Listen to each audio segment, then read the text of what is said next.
Hello my dear friends. तो आज हमारा थियरी ऑफ इक्वेशन का अगला लेक्चर है, लेक्चर नंबर 7। तो लास्ट लेक्चर तक अपन ने डिटेल में जो थियरी ऑफ इक्वेशन का पार्ट था वो कवर कर लिया। अभी बात आता है थियरी ऑफ एक्सप्रेशन के ऊपर, दैट इज आपका सिर्फ क्वाड्रेटिक एक्सप्रेशन के ऊपर आपको डील करना है। अभी बाकी क्यूबिक या फिर बाई क्वाड्रेटिक जो भी एक्सप्रेशन आएगा वो अपन कैलकुलस में डील करेंगे, ठीक है।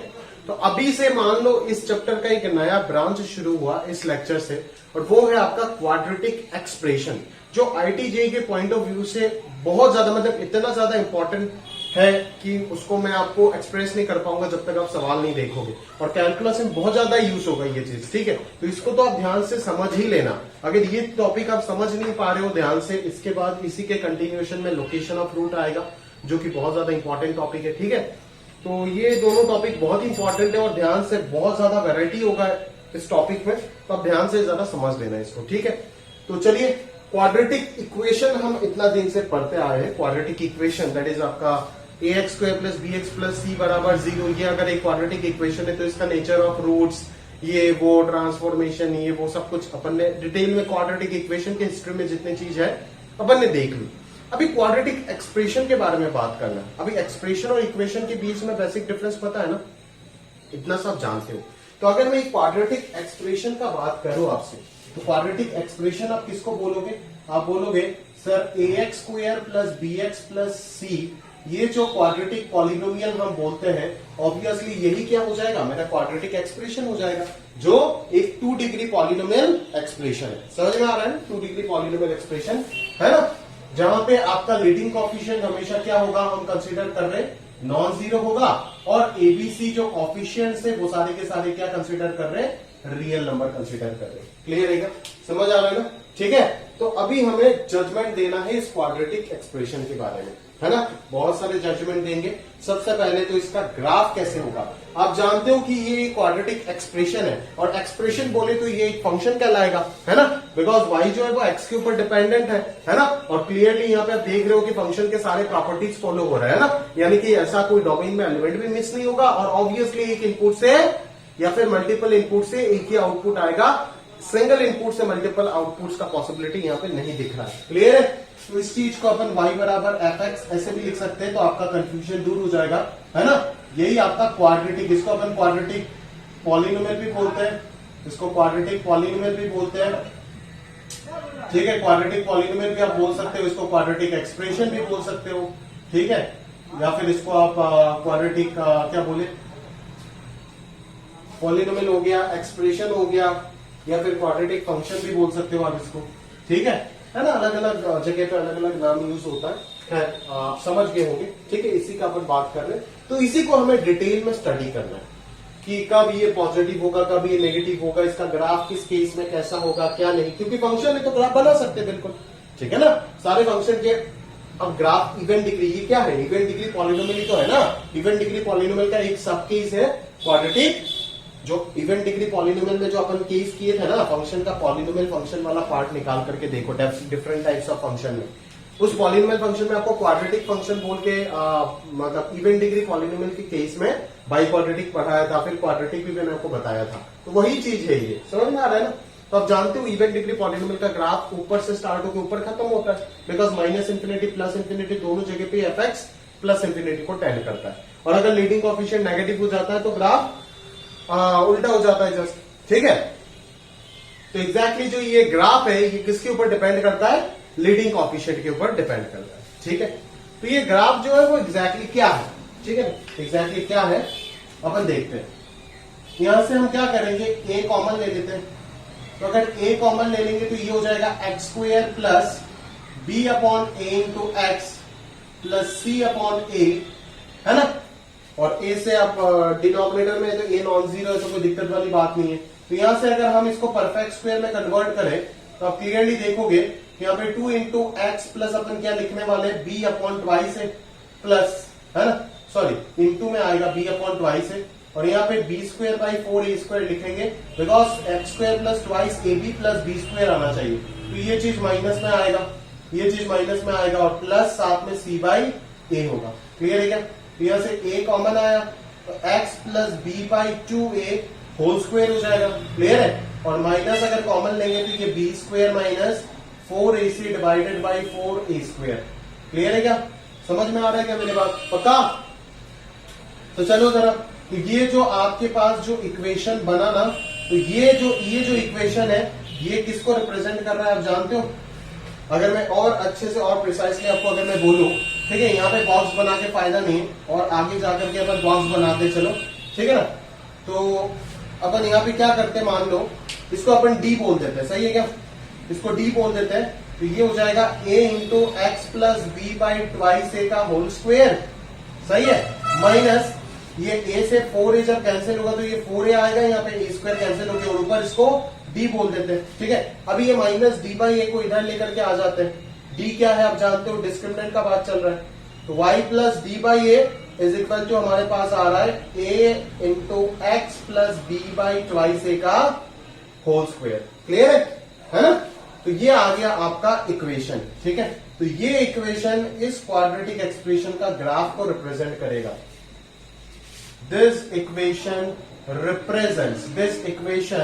represents the graph of quadratic polynomial, the graph of quadratic polynomial हो या फिर फंक्शन हो, कुछ भी बोलो, ठीक है, which is a vertical parabola, which is a vertical parabola। अभी पैराबोला क्या होता है आप कोनिक्स में देखोगे, अगला पार्ट ही हमारा कोऑर्डिनेट ज्योमेट्री स्टार्ट होने वाला है, तो कोनिक्स में आप अच्छे से देखोगे कि पैराबोला क्या होता है। समझ में आ रहा है ना? क्लियर है? बस इतना सा समझ जाना कि अगर इस टाइप का कोई इक्वेशन आपको दिख गया है ना, something constant into capital x square, इस टाइप का अगर कोई इक्वेशन जहां पे कैपिटल वाई की जगह पे ये आ रहा है, कैपिटल एक्स की जगह पे ये आ रहा है, के की जगह पे ये आ रहा है, तो अब समझ जाना कि this represents a vertical parabola, और इसका शेप ऐसे होता है, ठीक है, ऐसे होता है इसका शेप, ठीक है। ऐसे वर्टिकल अपवर्ड अगर होना है तो ऐसे होगा, डाउनवर्ड अगर होना है तो ऐसे होगा, ठीक है। तो ये चीज अभी के लिए बस आप याद रखो, जैसे ही कॉनिक स्टार्ट होगा तो अपन डिटेल में ये चीज देखने वाले हैं। क्लियर है? अगर आप चाहते हो तो कोई भी एक एग्जांपल ले लेना, है ना, अगर और अभी के लिए समझना चाहते हो टेम्पररी, ठीक है, तो y square equal to 4 y equal to 4x² ऐसा कोई ग्राफ ले लेना और x का वैल्यू पुट करते जाना, है ना। x का वैल्यू जैसे आप क्लास 9 में ग्राफ नहीं प्लॉट करते थे, वो बॉक्स बना करके x का वैल्यू पुट करते थे, y निकालते थे, तो ऐसे पॉइंट्स पुट कर करके आप पेंसिल से बना के देखना, जो शेप बनेगा वो इसी टाइप में आएगा, ठीक है, जिसको अपन क्या बोलते हैं, पैराबोला। बट स्पेसिफिकली अगर बोले तो कौन सा पैराबोला? वर्टिकल पैराबोला, क्योंकि ये वर्टिकली अपवर्ड होता है ना। एक और टाइप का पैराबोला होता है जो हॉरिजॉन्टल अपन बोलते हैं, ठीक है, ऑब्लिक भी होता है, बहुत सारी चीज होता है, बट इसको जो अपन बोलेंगे ये स्पेसिफिकली क्या है, अपना वर्टिकल पैराबोला है। क्लियर है?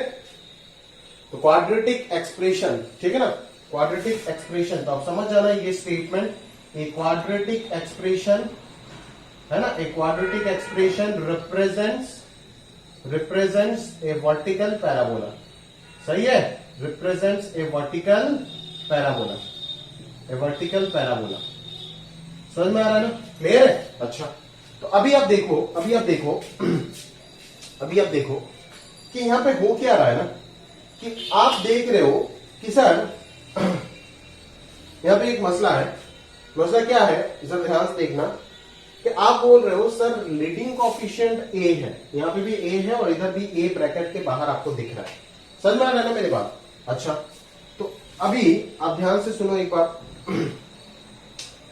कि अगर, अच्छा पहले मैं ये बोल देता हूं, आप शेप तो पता कर लिया आपने, है ना, शेप आपने पता कर लिए कि पॉलिनोमियल का शेप ऐसा होगा, ठीक है, या फिर सर ने बोला पॉलिनोमियल का शेप ऐसा होगा, ठीक है। तो ये जो एकदम से एक मिनिमम वाला पॉइंट आएगा ना, जिस पॉइंट के बाद ग्राफ अपना कन्केविटी को चेंज करना होगा, दैट इज एकदम डिक्रीज होते होते कोई ना कोई एकदम मिनिमम वाला पॉइंट आएगा ना, उसके बाद ही तो कोई इंक्रीज होना स्टार्ट करेगा। तो इस मिनिमम वाले पॉइंट को बोलते हैं हम वर्टेक्स। इसको क्या बोलते हैं? वर्टेक्स। इधर भी कोई पॉइंट होगा जहां पे इंक्रीज करते करते करते करते खत्म हो जाएगा, इंक्रीज करना है, उसके बाद ग्राफ डिक्रीज करना चालू हो जाएगा, ठीक है। तो ये वर्टेक्स का जो कोऑर्डिनेट होता है, कोऑर्डिनेट है ना, एक्सिस का कोऑर्डिनेट लिखेंगे, वर्टेक्स का जो कोऑर्डिनेट होता है वो क्या होता है आप जानते हो? वो होता है आपका -b/2a, होता है -b divided by 2a, -d/4a। इस केस में भी सेम होता है ना, -b/2a, -b/4a। क्लियर एग्जैक्टली, ठीक है। तो ये हो जाएगा आपका वर्टेक्स का कोऑर्डिनेट। बोले सर ये कैसे आया, ये कोऑर्डिनेट कैसे आया? मैं बोल रहा हूं आपको कि देखो ये जो पॉइंट है ना, ये पॉइंट ऑफ मिनिमा, ये जो वर्टेक्स या फिर इन दोनों केस में जो वर्टेक्स आपको दिख रहा है ना, वो इस केस में मिनिमा बन रहा है, इस केस में मैक्सिमा बन रहा है। फिजिक्स में थोड़ा बहुत, ये तो ऑफिशियली मैथ्स का कैलकुलस का पार्ट है, 12 में पढ़ेंगे, बट अगर थोड़ा बहुत आपको आइडिया होगा कि मैक्सिमा मिनिमा का, ये पॉइंट ऑफ मिनिमा है, ये पॉइंट ऑफ मैक्सिमा है, ठीक है, ये पॉइंट ऑफ मिनिमा है ना, और ये पॉइंट ऑफ मैक्सिमा है। अभी इन दोनों ही पॉइंट में ना, इन दोनों ही पॉइंट में आप ध्यान से देखो कि टेंजेंट अगर मैं खींचूंगा तो एक्स एक्सिस के पैरेलल आएगा, ठीक है ना। तो ग्राफ का जो पॉइंट ऑफ मिनिमा या फिर पॉइंट ऑफ मैक्सिमा होता है ना, उसमें अगर आप एक टेंजेंट खींचोगे ना, ठीक है, तो tangent parallel to x axis आएगा, ठीक है। तो टेंजेंट अगर पैरेलल टू एक्स एक्सिस है तो एक्स एक्सिस का जो स्लोप होता है वो क्या होता है, 0 होता है। एक्स एक्सिस का जो स्लोप होता है, स्लोप ऑफ एक्स एक्सिस, वो आप जानते हो 0 है। और अगर स्लोप ऑफ एक्स एक्सिस 0 है, ठीक है, तो स्लोप ऑफ टेंजेंट भी, slope of tangent at point of minima और maxima, at point of minima या फिर मैक्सिमा भी सेम हो जाएगा, ठीक है ना, एज इट इज सेम हो जाएगा ना, वो भी 0 आ जाएगा। क्योंकि अगर किसी भी दो लाइन पैरेलल है तो उनका स्लोप भी सेम हो जाता है। मान लो ये एक्स एक्सिस है और ये इस पॉइंट में कर्व के ऊपर टेंजेंट, तो अगर आपका जैसे मान लो दो स्ट्रेट लाइन अगर पैरेलल है तो हम जानते हैं कि उनका स्लोप जो है वो इक्वल होता है ना, तो उनका स्लोप इक्वल होता है। अभी आप जैसे कि मान लो कि ये एक आपका एक्स एक्सिस है और ये आपका उस कर्व के ऊपर उस पॉइंट ऑफ मिनिमा में टेंजेंट बनाया, ठीक है ना, तो टेंजेंट का स्लोप इसके बराबर हो जाएगा, ठीक है। एक्स एक्सिस का स्लोप होता है 0, तो इस पॉइंट में तो टेंजेंट का स्लोप भी क्या हो जाएगा, 0 के इक्वल हो जाएगा, बिकॉज दो पैरेलल लाइंस के स्लोप इक्वल होता है। And what does slope indicate, slope आपको क्या बताता है, स्लोप आपको ये बताता है कि derivative two that curve at that particular point, है ना, इस पॉइंट पे कर्व के ऊपर डेरिवेटिव का वैल्यू ये है ना, यही इंडिकेट करता है ऑब्वियसली, ठीक है। तो आप जानते हो कि इतना सा सिंपल सा डिफरेंशिएशन आप कर सकते हो कि ax square plus b x plus c का डेरिवेटिव हो जाएगा ट्वाइस ax प्लस बी, इतना सा आप फिजिक्स में सीखे होंगे।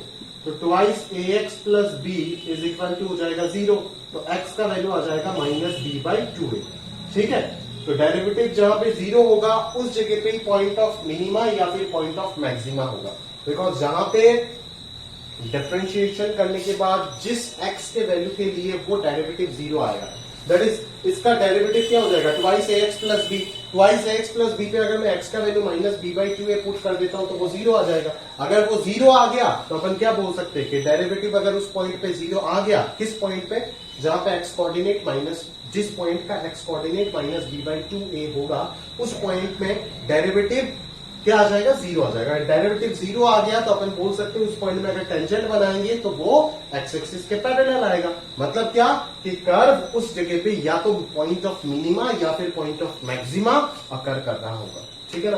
अब देखो ना कि अगर ये कोऑर्डिनेट प्लेन है, अगर आपका ये पैराबोला है, तो ये इस पॉइंट पे तो टेंजेंट का स्लोप एक्स एक्सिस के पैरेलल नहीं है, यहाँ पे भी नहीं है, बट एग्जैक्टली जहां पे ग्राफ चेंज हो रहा है, मतलब लास्ट पॉइंट तक जहां तक डिक्रीज हो रहा है और वो फर्स्ट पॉइंट जहां से ग्राफ इंक्रीज होना चालू हुआ, उस जगह पे अगर मैं टेंजेंट खींचूंगा तो वो एक्स एक्सिस के पैरेलल आएगा, ठीक है।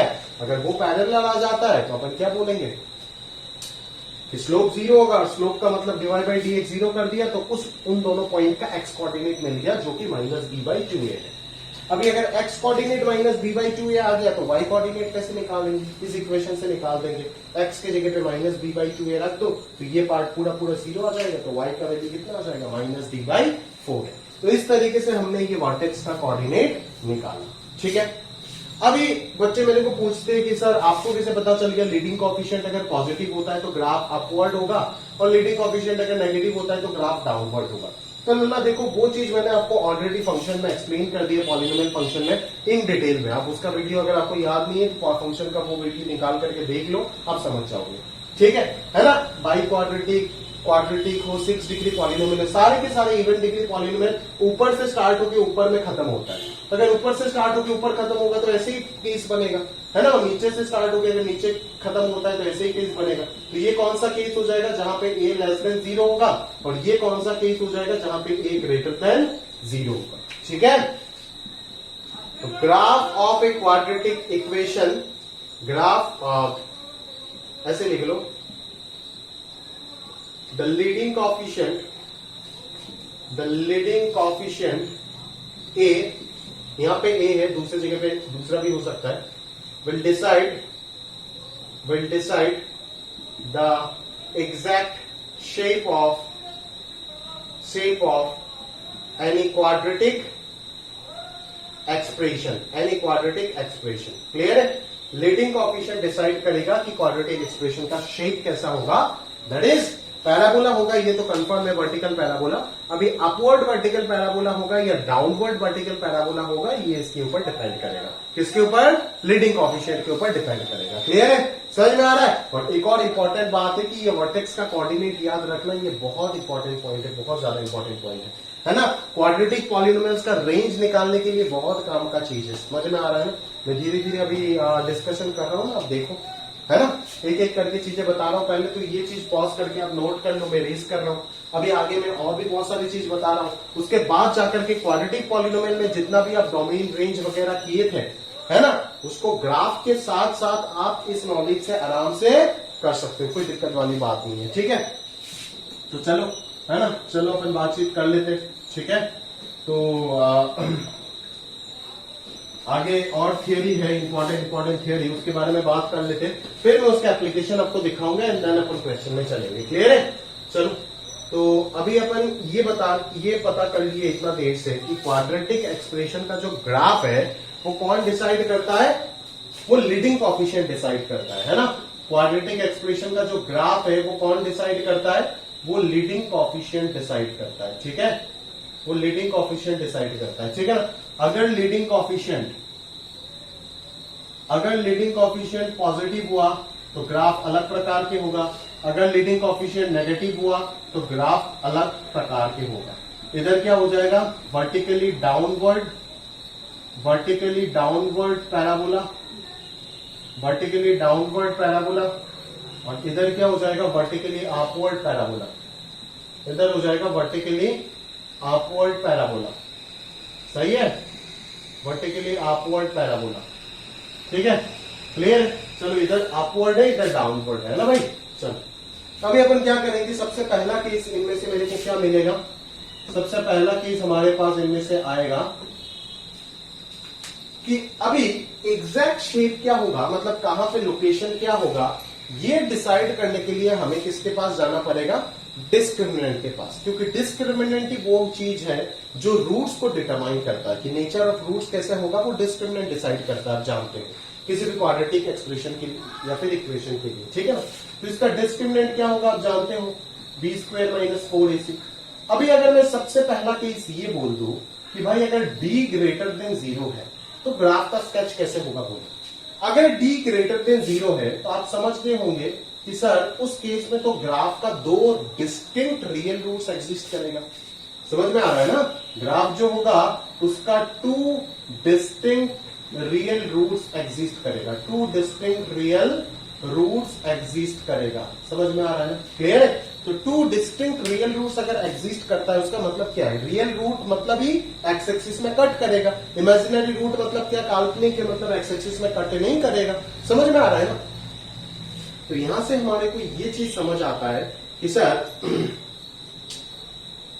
सर कि अगर डिस्क्रिमिनेंट पॉजिटिव है तो आपका ग्राफ जो है वो एक्स एक्सिस को 2 डिस्टिंक्ट पॉइंट में कट करके जाएगा। एक रूट हो जाएगा अल्फा, एक रूट हो जाएगा बीटा, क्योंकि आप जानते हो कि इस केस में 2 डिस्टिंक्ट रियल रूट आएगा। अभी आपका मन में ये कंफ्यूजन नहीं आना चाहिए कि ग्राफ डाउनवर्ड क्यों नहीं हुआ, क्योंकि ऑलरेडी बोल दिया कि a > 0 के लिए मैं ये सब बातचीत कर रहा हूं। ठीक है, समझ आ रहा है ना? क्लियर है? मतलब कि y एक्सिस यहाँ पे कहीं पे भी हो सकता है, मैं y एक्सिस बना नहीं रहा हूं, यहाँ पे भी हो सकता है, यहाँ पे भी हो सकता है, यहाँ पे भी हो सकता है, कहीं पे भी हो सकता है। मतलब आपको क्या समझ आ रहा है कि अल्फा से बीटा के लिए, है ना, for all x belongs to alpha से बीटा, है ना, y इज <0, है ना, ये ग्राफ का हिस्सा नीचे है, एक्स एक्सिस के नीचे, मतलब उसका y कोऑर्डिनेट नेगेटिव होगा, है ना, और ये वाले हिस्से और ये वाले हिस्से के लिए ग्राफ जो होगा वो अबव एक्स एक्सिस है, दैट इज उसका y कोऑर्डिनेट पॉजिटिव होगा। And for x belongs to minus infinity से अल्फा यूनियन बीटा से इंफिनिटी, ठीक है, y इज ग्रेटर देन 0। ये दो ऑब्जर्वेशन हमें मिला जो समझना पड़ेगा हमें, ठीक है, और इसको समझना बड़ा जरूरी चीज है, ठीक है ना, कि d ग्रेटर देन 0 के केस में हमारा क्वाड्रेटिक, इस क्वाड्रेटिक एक्सप्रेशन का जो ग्राफ होगा वो कुछ इस तरीके से होगा। समझ में आ रहा है ना, ग्राफ ऑफ क्वाड्रेटिक एक्सप्रेशन, ठीक है, ये डिफरेंट केस चल रहा है इसके अंदर पे, इस हेडिंग के अंदर पे, ठीक है ना। तो ये आप समझ गए होंगे कि ग्राफ ऐसा क्यों आया, बिकॉज डिस्क्रिमिनेंट पॉजिटिव है तो दो डिस्टिंक्ट रियल रूट्स एग्जिस्ट करेगा। दो डिस्टिंक्ट रियल रूट्स का मतलब क्या है कि ग्राफ एक्स एक्सिस को दो अलग अलग जगह पे कट करेगा। रियल रूट मतलब क्या कट करेगा, आपको दिखेगा क्योंकि ये रियल नंबर लाइन है। इमेजिनरी रूट मतलब यहाँ पे दिखेगा नहीं, इमेजिनरी रूट आपको कॉम्प्लेक्स प्लेन में दिखेगा, यहाँ पे दिखेगा नहीं क्योंकि ये रियल कार्टेशियन प्लेन है, आप जानते हैं। एक्स एक्सिस में भी रियल नंबर, वाई एक्सिस में भी रियल नंबर, कॉम्प्लेक्स नंबर को कोई जगह नहीं है, ठीक है।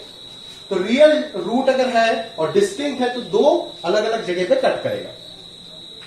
और यहां से इस ग्राफ से फील क्या लेना है ये समझ आता है कि सर यहां पे जो ये क्वाड्रेटिक एक्सप्रेशन है वो माइनस इंफिनिटी से अल्फा बीटा से इंफिनिटी इस इंटरवल के लिए पॉजिटिव है, पॉजिटिव, और अल्फा से बीटा वाले इंटरवल के लिए वाई का वैल्यू नेगेटिव है। एक्स एक्सिस के नीचे इन सारे पॉइंट्स का यहाँ पे इनफाइनाइट कोऑर्डिनेट्स होगा, इन सारे कोऑर्डिनेट्स का वाई कोऑर्डिनेट अगर चेक करोगे नेगेटिव मिलेगा, और एक्स कोऑर्डिनेट ऑब्वियसली अल्फा से बीटा के बीच में होगा, और इधर वाई कोऑर्डिनेट पॉजिटिव और एक्स कोऑर्डिनेट अल्फा से बाहर बीटा से उधर, ठीक है।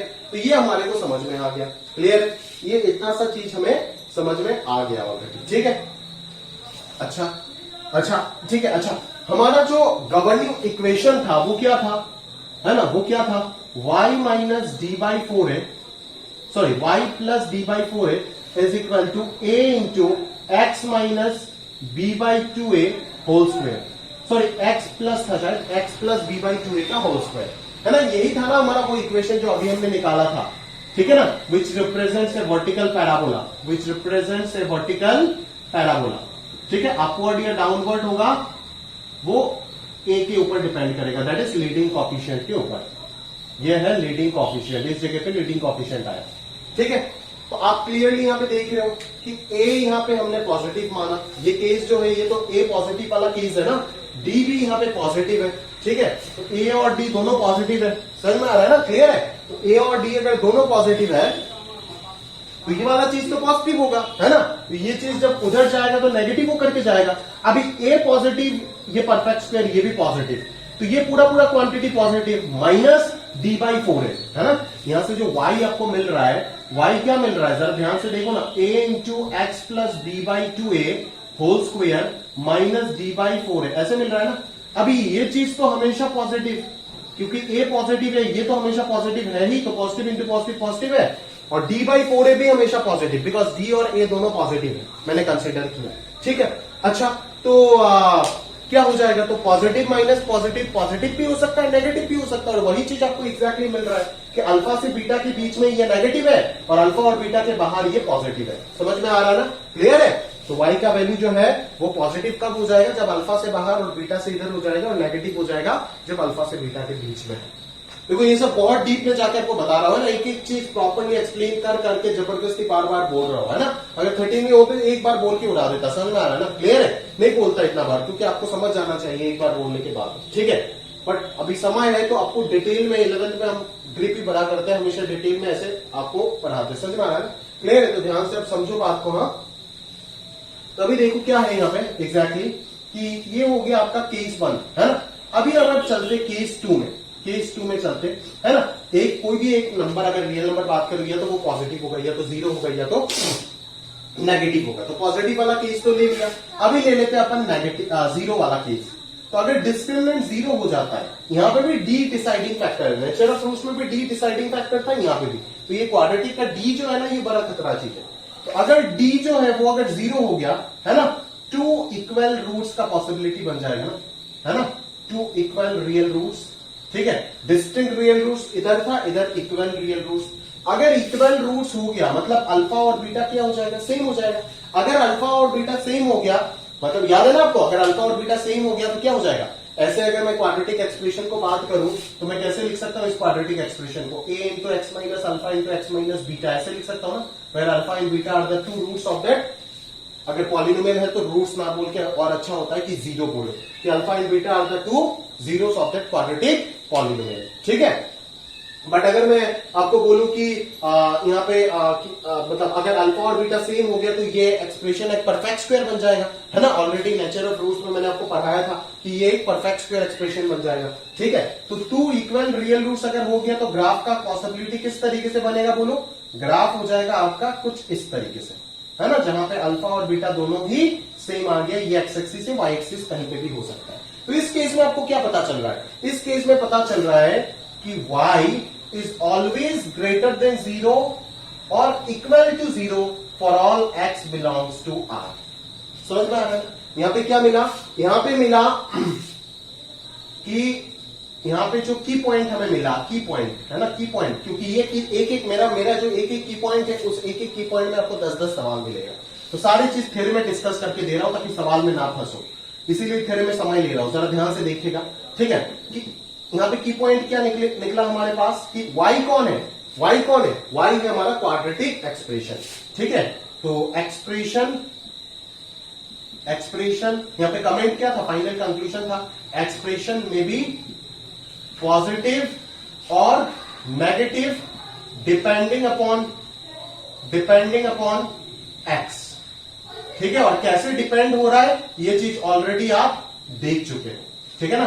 बोले सर अल्फा और बीटा से अगर इधर उधर हो गया तो पॉजिटिव हो जाएगा एक्सप्रेशन मतलब y, ठीक है ना, y ही तो है आपका एक्सप्रेशन, और अगर बीच में हो गया तो नेगेटिव हो जाएगा एक्सप्रेशन, ठीक है। तो ये आप ऑलरेडी जान चुके हो, ठीक है। अभी यहां पे हमारे को क्या सीखने को मिला कि x का वैल्यू कुछ भी हो जाए, एक्सप्रेशन हमेशा ग्रेटर देन मिल रहा है, जीरो भी मिल रहा है एक जगह पे। ये ग्राफ एक्स एक्सिस को टच करके जा रहा है, दैट इज परफेक्ट स्क्वायर बनेगा ना। तो एक्स इक्वल टू अल्फा अगर डालेंगे या बीटा डालेंगे तो उस जगह पे ये जीरो हो जाएगा ना, समझ में आ रहा है। बिकॉज उस केस में एक्सप्रेशन किस तरीके से हो जाएगा, a into x minus alpha whole square या फिर a into x minus beta के होल स्क्वायर हो जाएगा ना। तो अगर परफेक्ट स्क्वायर बन रहा है तो अल्फा या फिर बीटा डालोगे तो जीरो हो जाएगा, ठीक है। तो यहाँ पे ध्यान से लिख देना, जैसे मैं लिख रहा हूं वैसे ही कॉपी में उतारना, तो फायदा ज्यादा होगा कि कम चीजों में ज्यादा चीज रिवाइज होगा, है ना। एकदम मैप बना करके दे रहा हूं, ठीक है, कि equality holds only at x बराबर माइनस बी बाई ट्वाइस है। बिकॉज ये पॉइंट जो है, ये पॉइंट कौन सा पॉइंट है आप जानते हो ना, ये पॉइंट कौन सा पॉइंट है, मिनिमम वाला पॉइंट है ना। तो मिनिमम वाले पॉइंट का एक्स कोऑर्डिनेट क्या होगा, यहाँ पे तो ये अल्फा बीटा हो जाएगा, ये किसके इक्वल हो जाएगा, माइनस बी बाई ट्वाइस ही हो जाएगा। और अगर आप क्वाड्रेटिक फॉर्मूला भी देखते हो तो क्या आता है, माइनस बी बाई ट्वाइस से plus minus root d by twice से आता है ना। अगर डी जीरो हो गया तो ये पार्ट पूरा खत्म, तो एक्स का वैल्यू तो माइनस बी बाई ट्वाइस से आता है ना। तो ये मिनिमम वाला पॉइंट जो है ये क्या है, माइनस बी बाई ट्वाइस है। तो ये जो इक्वालिटी है ये होल्ड करेगा for only one value of x, for only one value of x, which is minus b upon twice it. That is x coordinate of the point of minima और maxima. Maxima कब हो जाएगा, जब a less than 0 हो जाएगा, just graph उल्टा हो जाएगा। क्लियर है क्या, समझ में आ रहा है। तो ये y greater than equal to 0 है ना, अपन यहाँ पे बोल सकते हैं कि y is greater than equal to 0 है ना। greater than 0 तो होगा ही रिमेनिंग x के लिए, बट इक्वालिटी एक x के लिए वैलिड हो जाएगा। क्लियर है ना, क्योंकि ग्राफ x एक्सिस को टच करके जा रहा है, बिकॉज एक ही दो ही रूट एग्जिस्ट कर रहा है, बट दोनों के दोनों रूट्स इक्वल है। तो वास्तव में एक ही रूट आपको मिल रहा है, ठीक है ना, डिस्टिंक्ट रूट एक ही मिल रहा है। क्लियर है, समझ में आया ना। तो ये समझ आना कि ये हो गया आपका फाइनल कंक्लूजन यहां से, ठीक है। तो क्वाड्रेटिक अगर मैं कभी भी बोल देता हूं, कि एक quadratic expression that is the quadratic expression is negative क्या बोल रहा हूं, non negative if d is equal to 0, ठीक है ना। अगर d 0 हो गया तो क्वाड्रेटिक एक्सप्रेशन, इसका जब डिस्क्रिमिनेंट 0 हो गया तो ये क्वाड्रेटिक एक्सप्रेशन नॉन नेगेटिव हो जाएगा। समझ रहे हो ना, क्लियर है ना, नॉन नेगेटिव हो जाएगा। बस सिर्फ ये कंडीशन नहीं है, इसके साथों साथ a ग्रेटर देन 0 भी होगा, इसको भूल मत जाना। ये सारे केस a ग्रेटर देन 0 के केस में चल रहा है। a को नेगेटिव कर दोगे तो नहीं चलेगा, और a को 0 हो ही नहीं सकता। क्लियर है, समझ में आ रहा है ना। तो इस केस में है ना, अच्छा इस केस में इतने सारे पॉइंट्स एक साथ मेरे दिमाग में आ रहे हैं, क्या बोलो आप, ठीक है। इस केस में अगर मैं रेंज की बात करूं, इस पॉइंट का, ये मिनिमम वाले पॉइंट का कोऑर्डिनेट भी लिख दे एक साथ, माइनस बी बाई ट्वाइस है, माइनस बी बाई 4 है। तो रेंज जो होगा वो रेंज आपको इवन डिग्री पॉलिनोमियल में मैंने बोला था कि जब भी लीडिंग कोएफिशिएंट पॉजिटिव है तो रेंज हो जाता है पॉलिनोमियल का किसी मिनिमम वैल्यू से इंफिनिटी तक, और अगर इवन ए लेस देन 0 है, लीडिंग कोएफिशिएंट लेस देन 0 है, तो रेंज हो जाएगा किसी माइनस इंफिनिटी से किसी मैक्सिमम वैल्यू तक। ठीक है, तो यहाँ पे देखो वो चीज प्रूफ हो रहा है, किसी मिनिमम लेवल से रेंज कहां तक जा रहा है, इंफिनिटी तक। तो रेंज ऑफ दैट फंक्शन क्या हो जाएगा, इस केस में रेंज क्या हो जाएगा, -d/4a से लेकर के कहां तक, प्लस इंफिनिटी तक। सिमिलरली इस केस में भी वही होगा। ठीक है ना, सारे जगह पे ये ऐसा नहीं है कि सिर्फ इस केस के लिए, आप गलत मत समझ जाना। ठीक है, मतलब यहां पे मैं जनरली लिख करके दे देता हूं।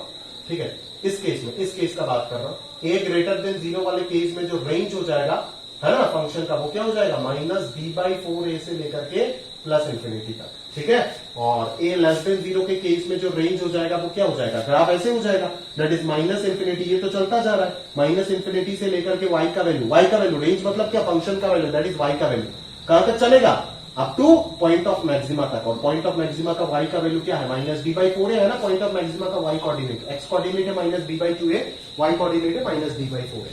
ठीक है, तो इस केस में रेंज हो जाएगा माइनस इंफिनिटी से लेकर के -d/4a तक क्लोज। क्लियर है, ऐसे चलेगा चीजें, समझ आ रहा है मेरे पास, पक्का, बस तो ध्यान से समझ जाना इसको। हाँ, तो ये रेंज जो है इसको भी बहुत अच्छे से याद रख लेना, ये भी बहुत काम का चीज है, बट स्टेप बाय स्टेप समझना पड़ेगा, एक साथ पूरा चार्ट देखने से कुछ भी समझ नहीं आएगा। क्लियर है, समझ में आ रहा है मेरी बात, क्लियर है। ये रेंज का बात भी मैंने आपको बता दी है ना, नॉन नेगेटिव कब होगा ये भी मैंने बता दी है ना। चलो, तो इस केस में क्वाड्रेटिक एक्सप्रेशन हमेशा नॉन नेगेटिव होगा, इस केस में फॉर सम वैल्यूज नेगेटिव होगा है ना, फॉर ऑल वैल्यूज नेगेटिव नहीं बोल सकते, ध्यान रखना भाई, फॉर ऑल वैल्यूज नेगेटिव नहीं है, फॉर सम वैल्यूज नेगेटिव है, and for the remaining values ये पॉजिटिव है। ना इस केस में फॉर ऑल वैल्यूज पॉजिटिव है, ना इस केस में फॉर ऑल वैल्यूज नेगेटिव है, for some values positive and for some values negative आ रहा है। देखो यहां से यहां तक बीच के लिए ये नेगेटिव आ रहा है और इधर के लिए ये पॉजिटिव आ रहा है। क्लियर है क्या, समझ में आ रहा है। अच्छा, तो अगर मैं यहाँ पे देखूं तो यहाँ पे भी देखोगे कि फॉर ऑल वैल्यूज ये नॉन नेगेटिव आ रहा है, for all the expression is non negative, that is d if d is equal to 0 and a greater than 0 है ना। ये देखो y is greater than equal to 0 for all x belongs to R, सारे x के value के लिए ये y greater than equal to 0 है। बट अगर इस केस में मैं पॉजिटिव बोल सकता हूं क्या क्वाड्रेटिक एक्सप्रेशन को, नहीं, बिकॉज 0 भी आ रहा है, तो पॉजिटिव 0 नहीं होता है ना, अगर 0 भी आ गया तो उसको हमें नॉन नेगेटिव बोलना पड़ेगा। क्लियर है क्या, समझ आ रहा है। आगे अगर अपन बात करें तो अपने पास अगला कंडीशन जो आएगा वो क्या आ जाएगा, केस नंबर 3 आएगा। ये केस नंबर 3 क्या हो जाएगा, पॉजिटिव गया, 0 गया, तो ऑब्वियसली d लेस देन 0, और ये सबसे तगड़ा और इंपॉर्टेंट कंडीशन है ना। यहाँ पे क्वाड्रेटिक एक्सप्रेशन का ग्राफ जो है वो क्या हो जाएगा, अबव एक्स एक्सिस हो जाएगा, अबव एक्स एक्सिस, समझ में आ रहा है ना। ठीक है, ये पॉइंट वही पॉइंट रहेगा -d/2i से -d/4a, इसमें कोई चेंजेस नहीं आएगा, ये तो पॉइंट ऑफ मिनिमा है। But graph of quadratic expression is always above x axis, because x axis को तो कट ही नहीं करेगा। d अगर लेस देन 0 है तो इमेजिनरी रूट्स आएगा, कोई रियल रूट आएगा ही नहीं क्वाड्रेटिक का, अगर रियल रूट नहीं आया तो कट कैसे करेगा, समझ में आ रहा है ना। तो in this case y is not greater than equal to 0 or less than 0, y is always greater than 0 for all x belongs to R, समझ में आ रहा है ना, क्लियर है। that is quadratic expression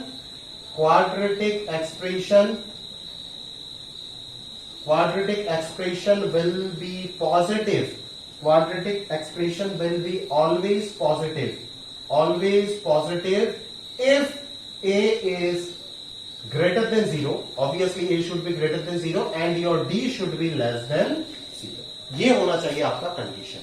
समझ आ रहा है मेरी बात, पक्का। तो इस चीज को आपको ध्यान से समझना है, ये बहुत ज्यादा इंपॉर्टेंट बात है, बहुत ज्यादा इंपॉर्टेंट बात है, समझ में आ रहा है ना, बहुत ज्यादा इंपॉर्टेंट बात है।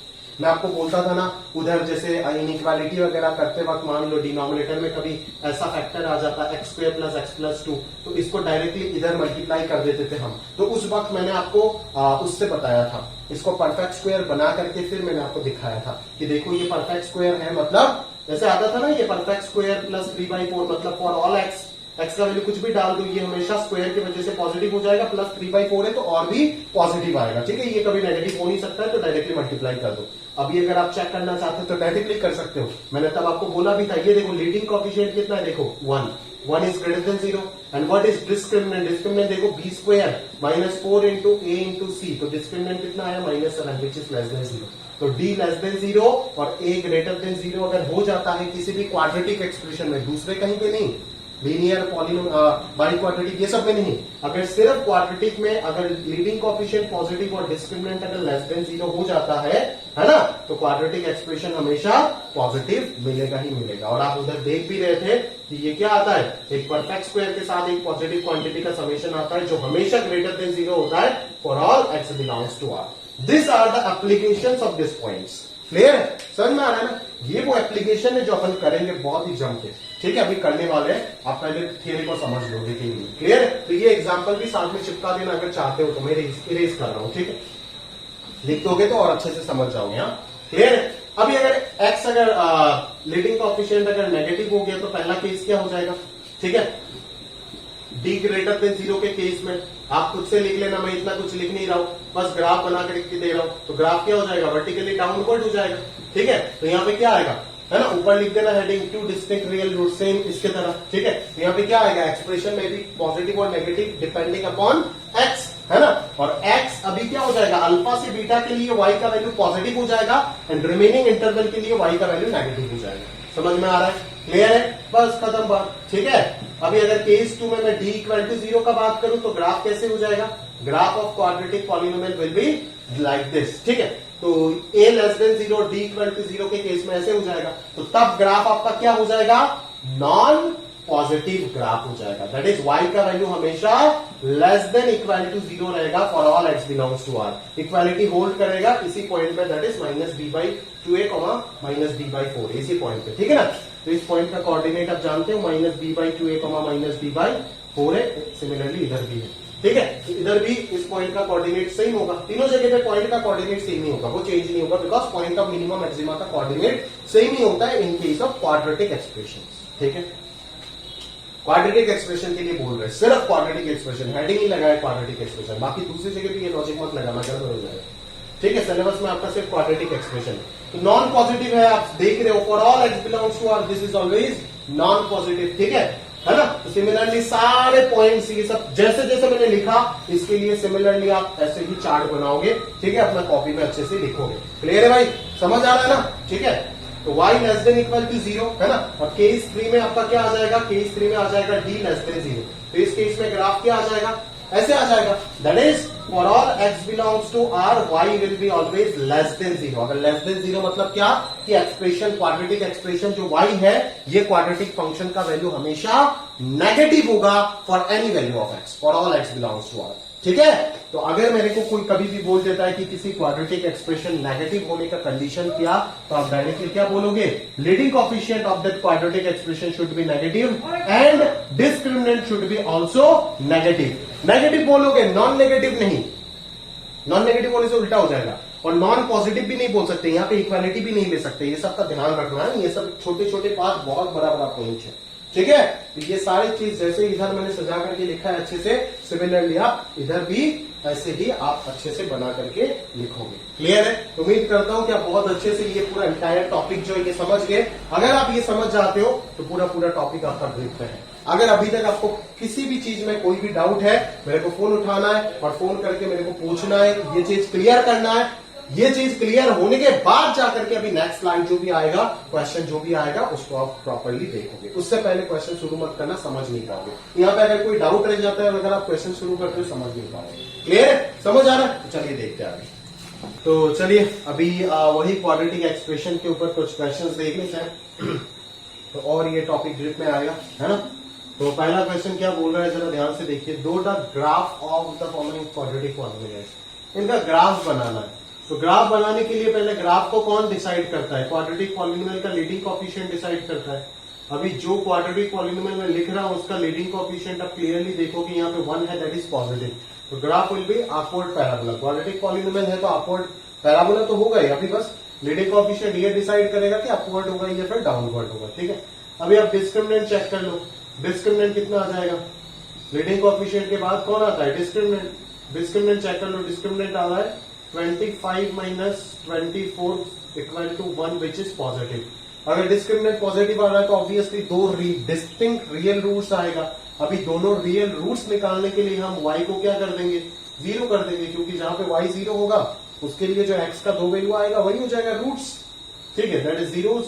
तो यहां से x का वैल्यू आ जाएगा 2 और 3, मतलब ग्राफ 2 और 3 पे कट मार के जाएगा। ठीक है ना, तो ये मान लो x इक्वल टू 2, ये मान लो x इक्वल टू 3, इन दोनों पे कट मार के जाएगा और graph will be upward parabola. ठीक है,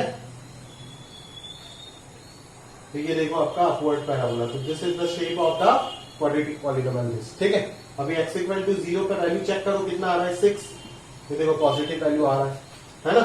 यहाँ पे ये जो ये पॉइंट है ये क्या है, वर्टेक्स है ना। ये वर्टेक्स का x कोऑर्डिनेट -2 से 3 के बीच में आएगा, चेक कर लो। वर्टेक्स का x कोऑर्डिनेट कितना होता है, -b/2a, -b/4 है। ठीक है, तो -b/2a माइनस b कितना हो जाएगा, देखो 5 डिवाइडेड बाई 2, तो ये 5/2 आ गया इसका x कोऑर्डिनेट। और d माइनस d/4 कितना हो जाएगा, माइनस d हो जाएगा -1 divided by 4 into 1, that is -1/4। तो ये लेंथ जो होगा, ये लेंथ ऑब्वियसली क्या हो जाएगा, -1/4 हो जाएगा, बिकॉज इस पॉइंट का y कोऑर्डिनेट मतलब x एक्सिस से इस पॉइंट का दूरी। समझ में आ रहा है ना। और इस पॉइंट का x कोऑर्डिनेट मतलब y एक्सिस से इस पॉइंट का डिस्टेंस, ये सब आप जानते हो। क्लियर है, तो हो गया graph of the quadratic polynomial. Clear है, समझ में आ रहा है। तो अभी और भी बहुत सारे पॉलीनोमियल्स है ना। तो एक तो करके दिया, तो रिमेनिंग तो होमवर्क में बनता है, क्योंकि ये सिंपल प्लेटफॉर्म है। अगर डिफिकल्ट होता तो मैं होमवर्क में नहीं देता। ये आपका होमवर्क है, सही है, क्लियर है। चलो आगे बढ़ते हैं, अपन आगे बढ़ते हैं और नया टॉपिक सीखते हैं। नेक्स्ट क्वेश्चन देखो क्या बोल रहा है। अच्छा, ये ग्राफ अगर किया तो ये ग्राफ वाला क्वेश्चन एक साथ खत्म ही कर देता हूं। नहीं, क्वेश्चन नंबर 3 देख लो। क्वेश्चन नंबर 3 में आपको क्या बोला जा रहा है, बोला जा रहा है कि ग्राफ आपको दिया गया है किसी क्वाड्रेटिक पॉलीनोमियल का और आपको वो क्वाड्रेटिक एक्सप्रेशन निकालना है। ठीक है, तो जरा ध्यान से देखो। मैं मान लेता हूं कि मेरा जो क्वाड्रेटिक एक्सप्रेशन होगा वो होगा y बराबर ax² plus bx plus c। ठीक है, अभी इस ये डाटा आपके पास है ना, आपके पास ये डाटा अवेलेबल है ना, और आपके पास ये डाटा अवेलेबल है। देख रहे हो आप, देख रहे हो ना, ध्यान से देखो कि कौन कौन सा डाटा अवेलेबल है। ग्राफ देख करके आपको पहचानना पड़ेगा कि क्या क्या वैल्यू आपको दिया गया है। ये कोऑर्डिनेट, ये पॉइंट -1 है, इसका मतलब क्या है कि इस वर्टेक्स का y कोऑर्डिनेट -1 है।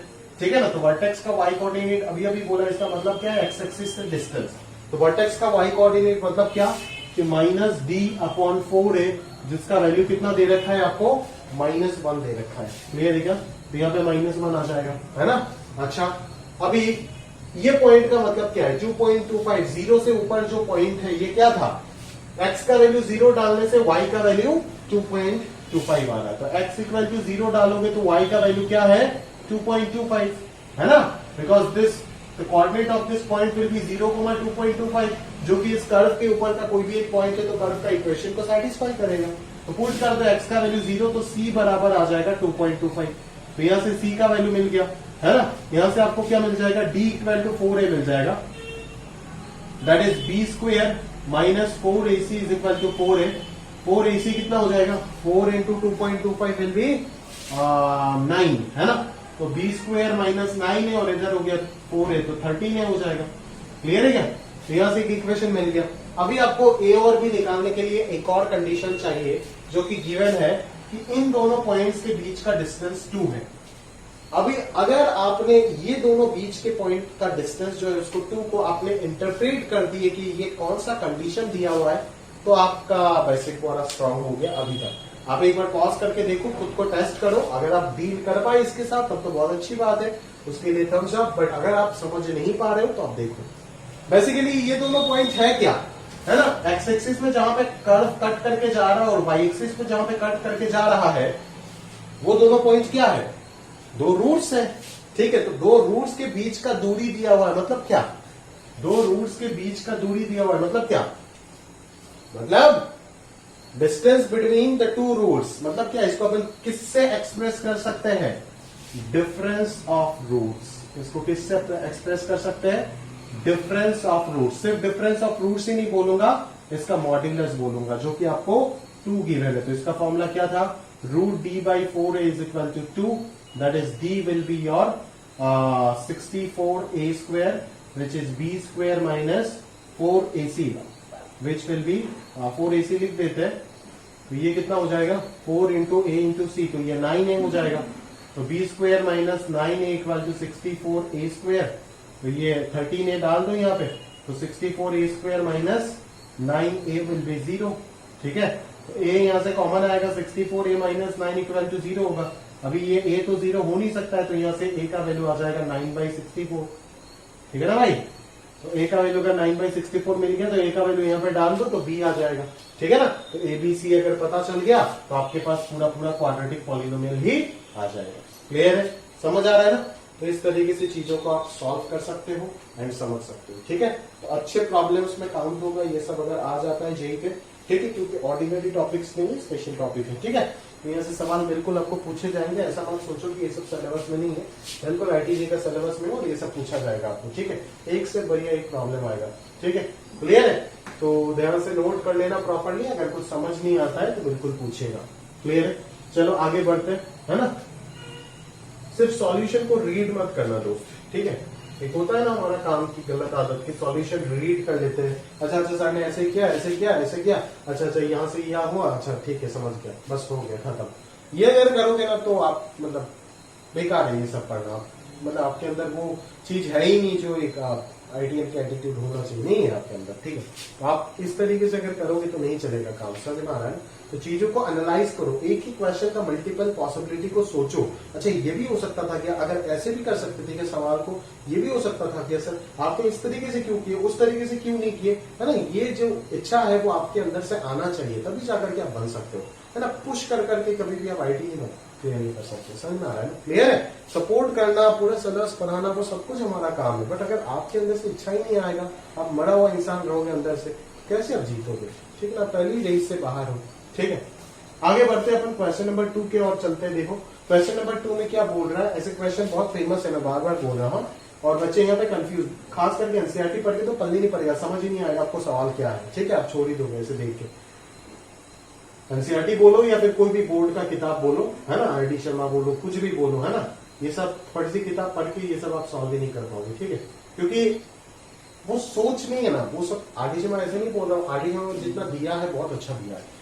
ठीक है उसको मैं ऐसे कुछ बोल नहीं रहा हूँ ठीक है बट मतलब वो सब पढ़ के आप सोच नहीं पाओगे ना ऐसे कैसे सोच पाओगे क्वाड्रेटिक एक्सप्रेशन का अगर कंसेप्ट ही पता नहीं होगा आपको तो भगवान थोड़ी ना होगी ये सवाल आराम से खुद से सोच लोगे कि कब एक क्वाड्रेटिक एक्सप्रेशन नेगेटिव होता है अगर आपका मास्टर ने आपको बोला ही नहीं कि कब एक क्वाड्रेटिक एक्सप्रेशन नेगेटिव होता है तो कहां से पता लगाओगे कंडीशन कहां से लगाओगे आप समझ में आ रहा है ना ऐसे तो नहीं ना कि पूरा पूरा थियरी जो मैंने आपको आधा घंटा 40 मिनट लगा करके सोचा समझाया वो चीज आप डायरेक्टली एग्जाम में सोच लिए है ना ऐसे जीनियस तो पूरा वर्ल्ड में शायद 2-3 मिलेगा ठीक है तो देखो और अगर सोच भी लोगे एग्जाम में तो अगर समय आपके लिए 3 मिनट रहेगा तो 3 मिनट के अंदर तो आप सॉल्व नहीं कर पाओगे आप उसमें 30 मिनट गवा दोगे ठीक है ना 30 मिनट नहीं चलो 10 मिनट तो लगेगा ही लगेगा ठीक है अदरवाइज तो पॉसिबल नहीं है किसी के लिए तो अगर मैं बोलता हूं कि ये चीज है आपको बोला है ए का वैल्यू क्या होगा अगर ये चीज हमेशा लेस देन 0 होता है for all x belongs to R इसका अहमियत बहुत ज्यादा है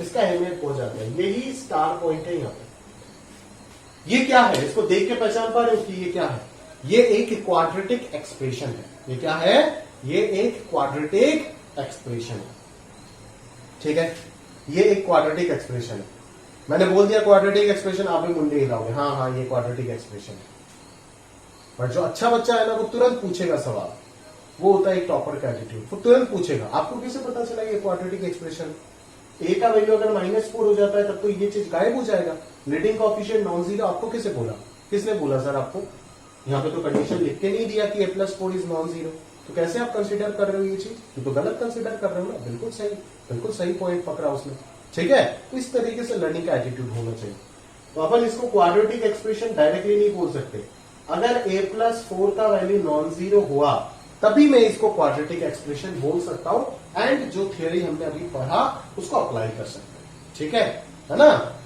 ठीक है रट लेते हैं ना बच्चे बोलेगा डायरेक्टली इसको देख के बोलेगा क्वाड्रेटिक एक्सप्रेशन बहुत टीचर भी बोल देते हैं बट ये क्वाड्रेटिक एक्सप्रेशन तभी होगा जब a+4 नॉन जीरो होगा लीडिंग कोएफिशिएंट नॉन जीरो होना पड़ेगा ना अदरवाइज कैसे ये क्वाड्रेटिक बन जाएगा ठीक है और ये एक क्वाड्रेटिक एक्सप्रेशन नहीं बन पाएगा अगर a+4 का वैल्यू 0 आ जाएगा। दैट इज a का वैल्यू अगर -4 हो गया तो पहले इस केस को एनालाइज करते हैं, देन इस केस को एनालाइज करेंगे, अकॉर्डिंगली पूरा क्वेश्चन अपना सॉल्व होगा। क्लियर है? तो चलो अपन आगे देखते हैं चीजों को। समझ आ रहा है क्या? देखो अपन अभी क्या बोल रहे हैं आपको, अगर a+4 नॉन जीरो है then it will be a quadratic expression. अभी आपको दिया क्या है क्वेश्चन में कि एक quadratic, for this case your question will be a quadratic expression is less than 0। एक quadratic expression less than 0 for all x belongs to R। तो एक quadratic expression less than 0 for all x belongs to R, मतलब x के सारे values के लिए ये quadratic expression negative है। दैट इज x एक्सिस के नीचे होगा। समझ में आ रहा है ना? x का वैल्यू कुछ भी हो जाए हमें कोई फर्क नहीं पड़ता है, ये क्वाड्रेटिक एक्सप्रेशन हमेशा नेगेटिव होगा। दैट इज y का वैल्यू हमेशा x एक्सिस के नीचे आएगा, दैट इज नेगेटिव में आएगा। वही तो बोला है ना, फॉर ऑल का मतलब क्या है? ऐसे है। अगर फॉर सम बोलता तो हम कैसे लिखते हैं? ऐसे लिखते हैं कि फॉर सम x ये पॉजिटिव है और फॉर सम x ये नेगेटिव है। समझ में आ रहा है? या फिर अपन ऐसे लिखते हैं कि फॉर सम x ये पॉजिटिव, ये देखो फॉर सम x ये पॉजिटिव और फॉर सम x ये नेगेटिव। बट फॉर ऑल बोल के कंफर्म कर दिया कि केस तो यही होगा। अगर केस ये होता है तो आप जानते हो कि क्या पॉसिबिलिटीज होगा, है ना? लीडिंग कोएफिशिएंट, इस केस का पॉसिबिलिटी क्या है? लीडिंग कोएफिशिएंट लेस देन 0 होना पड़ेगा क्योंकि डाउनवर्ड पैराबोला है, और डिस्क्रिमिनेंट भी लेस देन 0 होना पड़ेगा क्योंकि कोई रियल रूट्स है ही नहीं। समझ में आ रहा है ना? ये तो पढ़ा चुका हूं अभी थियरी में। तो लीडिंग कोएफिशिएंट यहाँ पे क्या है? a+4 लेस देन 0, है ना? एंड दोनों होना पड़ेगा, याद रखना दोनों होना पड़ेगा, एक होने से काम नहीं चलेगा। एंड डिस्क्रिमिनेंट, डिस्क्रिमिनेंट कितना आएगा? कैलकुलेट कर, 4a² minus 4 into a+4 into twice a minus 6 is less than 0। तो यहां से तो पता चल गया कि a का वैल्यू लेस देन -4, और यहां से क्या पता चल रहा है? कैलकुलेट कर लेते हैं। हाँ, ये कितना हो जाएगा? 4a² minus 4 into twice a² plus 2a minus 24, ठीक है, लेस देन 0। तो ये हो जाएगा -4a² minus 8a plus 96 less than 0। अभी -4 अगर मैं कॉमन ले लेता हूं यहां से तो हमारे पास आ जाएगा a² plus twice a minus 24 is greater than 0। तो ये आ जाएगा a+6 into a minus 4 greater than 0। तो यहां से a का वैल्यू आ जाएगा -∞ से -4 यूनियन, सॉरी -4 नहीं -6 यूनियन 4 से इंफिनिटी। क्लियर है? तो यहाँ पे एक सॉल्यूशन आया और यहाँ पे एक और सॉल्यूशन आया। क्या दोनों का यूनियन लेंगे? बिल्कुल नहीं, दोनों का इंटरसेक्शन लेंगे, क्योंकि दोनों कंडीशन जब सेटिस्फाई होगा तभी ये क्वाड्रेटिक एक्सप्रेशन लेस देन 0 हो सकता है। ठीक है ना? किसी भी एक कंडीशन, सिर्फ a ग्रेटर देन 0 या फिर a लेस देन 0 होने से क्वाड्रेटिक एक्सप्रेशन पॉजिटिव नेगेटिव हो जाता है क्या? नहीं, वो d के ऊपर भी डिपेंड करता है। तो दोनों कंडीशन सेटिस्फाई करना होगा, दैट इज 1 और 2 का इंटरसेक्शन लेना पड़ेगा। तो 1 और 2 का इंटरसेक्शन लेकर के हमारे पास जो आंसर आएगा वो ऑब्वियसली a बिलोंग्स टू -∞ से -6 होगा। ठीक है? अभी आप सेकंड कंडीशन देखो। सेकंड कंडीशन बोल रहा है कि a का वैल्यू -4। अभी आपको a का वैल्यू तो निकालना है, तो a का वैल्यू एक तो यहाँ पे आ चुका है। अभी ये केस 1 हो गया, ये केस 2 हो गया, दोनों केस ही पॉसिबल है। इधर का आंसर निकालेंगे, इधर का आंसर निकालेंगे, फाइनली दोनों का इंटरसेक्शन लेंगे। तो अभी तो इस केस में अगर हो सकता है तो सिर्फ यही होगा, और तो कुछ होने का चांस नहीं है। बस जस्ट अभी चेक कर लेना है कि ये तो एक सिंगल वैल्यू है, कि ये वैल्यू जो हमने एक पॉसिबिलिटी निकाला वो पॉसिबिलिटी सही है या गलत है। तो देखो a का वैल्यू -4 पुट करके देख लो क्या होता है। पुटिंग a बराबर -4 वी हैव, क्या मिल रहा है हमें? देखो जरा ध्यान से देखो, ठीक है ना? कितना मिल रहा है? 8x -4 तो ये less than 14 for all x belongs to R, है ना? अगर मैं 8 a का वैल्यू अगर यहाँ पे -4 डाल देता हूं तो ये जो पूरा जो बॉक्स है, ये बॉक्स किस में कन्वर्ट हो जाएगा? इस स्टेटमेंट में कन्वर्ट हो जाएगा ना, 8x less than 4 for all x belongs to R। Is it true? क्या 8x लेस देन, यहाँ पे बच्चे समझ नहीं पाते, समझे क्या? इसीलिए बड़ा डिफिकल्ट मैं बोल रहा हूँ इसको, ठीक है ना? बच्चे यहाँ पे समझ नहीं पाते, उसका अंडरस्टैंडिंग, अगर आप तेज हो समझ जाओगे, मेरा बात एक ही फ्रीक्वेंसी मैच हो जाएगा, ठीक है? बट अगर आप थोड़ा सा स्लो लर्नर हो पर दिक्कत हो जाएगा यहाँ पे, ठीक है? कि 8x लेस देन 14, फीलिंग को समझना, फील दिला रहा हूँ, फील दिला रहा हूँ। 8x less than 14 for all x belongs to R। Is it true? क्या ये स्टेटमेंट ट्रू है वाकई? सोचो ना, 8x क्या सारे x बिलोंग्स टू r के लिए 14 से छोटा होता है? नहीं भाई, ये 8x 14 से छोटा तभी होगा जब x का वैल्यू 14/8 से छोटा होगा। समझ में आ रहा है ना? बट यहाँ पे तो x बिलोंग्स टू r बोल के दिया है, मतलब ये स्टेटमेंट क्या है? गलत है। ये स्टेटमेंट क्या है? फॉल्स है। अगर ये स्टेटमेंट फॉल्स है तो क्या a का वैल्यू -4/4 एक्सेप्ट होगा? नहीं होगा। ये चीज रिजेक्ट करना होगा। दैट इज इस केस से हमारा a का वैल्यू सिर्फ 5 आया। तो this is answer 4, this is answer 3। Final answer will be union of 3 and 4 which is -∞ से -6। This is the final answer. अभी यहाँ पे अगर ऐसी चीज मिल जाता कि मान लो ऐसी चीज मिल जाता, मान लो समथिंग यहाँ पे अगर 8x लेस देन 14 ना आके ऐसा कुछ मिल जाता, -x² less than 0 for all x belongs to r। This statement is true, क्योंकि -x² x की जगह पे कुछ भी पुट करो, -x² हमेशा 0 से छोटा होगा। ये ट्रू है हमेशा। समझ में आ रहा है? क्लियर है? सिर्फ 0 से छोटा नहीं होगा, 0 के इक्वल भी हो सकता है, बिकॉज x का वैल्यू अगर 0 हो गया तब तो 0 के इक्वल हो जाएगा ना ये। तो अगर ऐसे होता इस जगह पे, या फिर यहाँ पे r-0, यहाँ पे अगर इक्वालिटी हटा दो तो यहाँ पे r-0 देना पड़ेगा। तो अगर ऐसे होता तब ये स्टेटमेंट ट्रू होता, तब -4 आंसर में आ जाता है, एक्सेप्ट हो जाता है। यहाँ पे 5 नहीं होता, सिर्फ -4, और तब मैं यहाँ पे यूनियन देकर के -4 को मेरे को जोड़ना पड़ता है। समझ में आ रहा है ना? तब मेरा आंसर हो जाता -∞ से -6 यूनियन सेट ऑफ -4। बट इस केस में नहीं होगा, बिकॉज इस केस में -4 के लिए जो स्टेटमेंट बन रहा है वो सेटिस्फाई नहीं कर रहा, मतलब वो एक गलत स्टेटमेंट है। क्लियर है? देयरफॉर a का वैल्यू -4 हो नहीं सकता है। मतलब क्या? कि मतलब ये जो क्वाड्रेटिक एक्सप्रेशन है वो वाकई एक क्वाड्रेटिक एक्सप्रेशन ही है। जो आपको दिख रहा है कि एक क्वाड्रेटिक एक्सप्रेशन है वो हकीकत में एक क्वाड्रेटिक एक्सप्रेशन ही है। ये इसका मतलब है, वो लीनियर एक्सप्रेशन नहीं है। बट किसी किसी जगह पे अगर a का वैल्यू -4 एक्सेप्ट हो जाता है, जैसे बहुत जगह पे होगा, मैं दिखाऊंगा आपको क्वेश्चन में, बट अगर हो जाता है तब तो ये एक लीनियर एक्सप्रेशन भी बन सकता है। इसको हम क्वाड्रेटिक ही होगा ऐसा कुछ कमेंट नहीं कर पाएंगे। क्लियर है? मेरी बात समझ आ रहा होगा आपको? क्लियर है? चलो, तो अच्छे से डिटेल में समझा करके दिया, आप नोट करो बढ़िया से और फिर अकॉर्डिंगली आगे बढ़ो मेरे साथ साथ। प्लीज करते, क्योंकि जगह का जरूरत है अपन क्वेश्चन करने के लिए। क्लियर है? तो आप नोट कर लीजिएगा अच्छे से, और डाउट होने से तो पूछोगे ऑब्वियसली।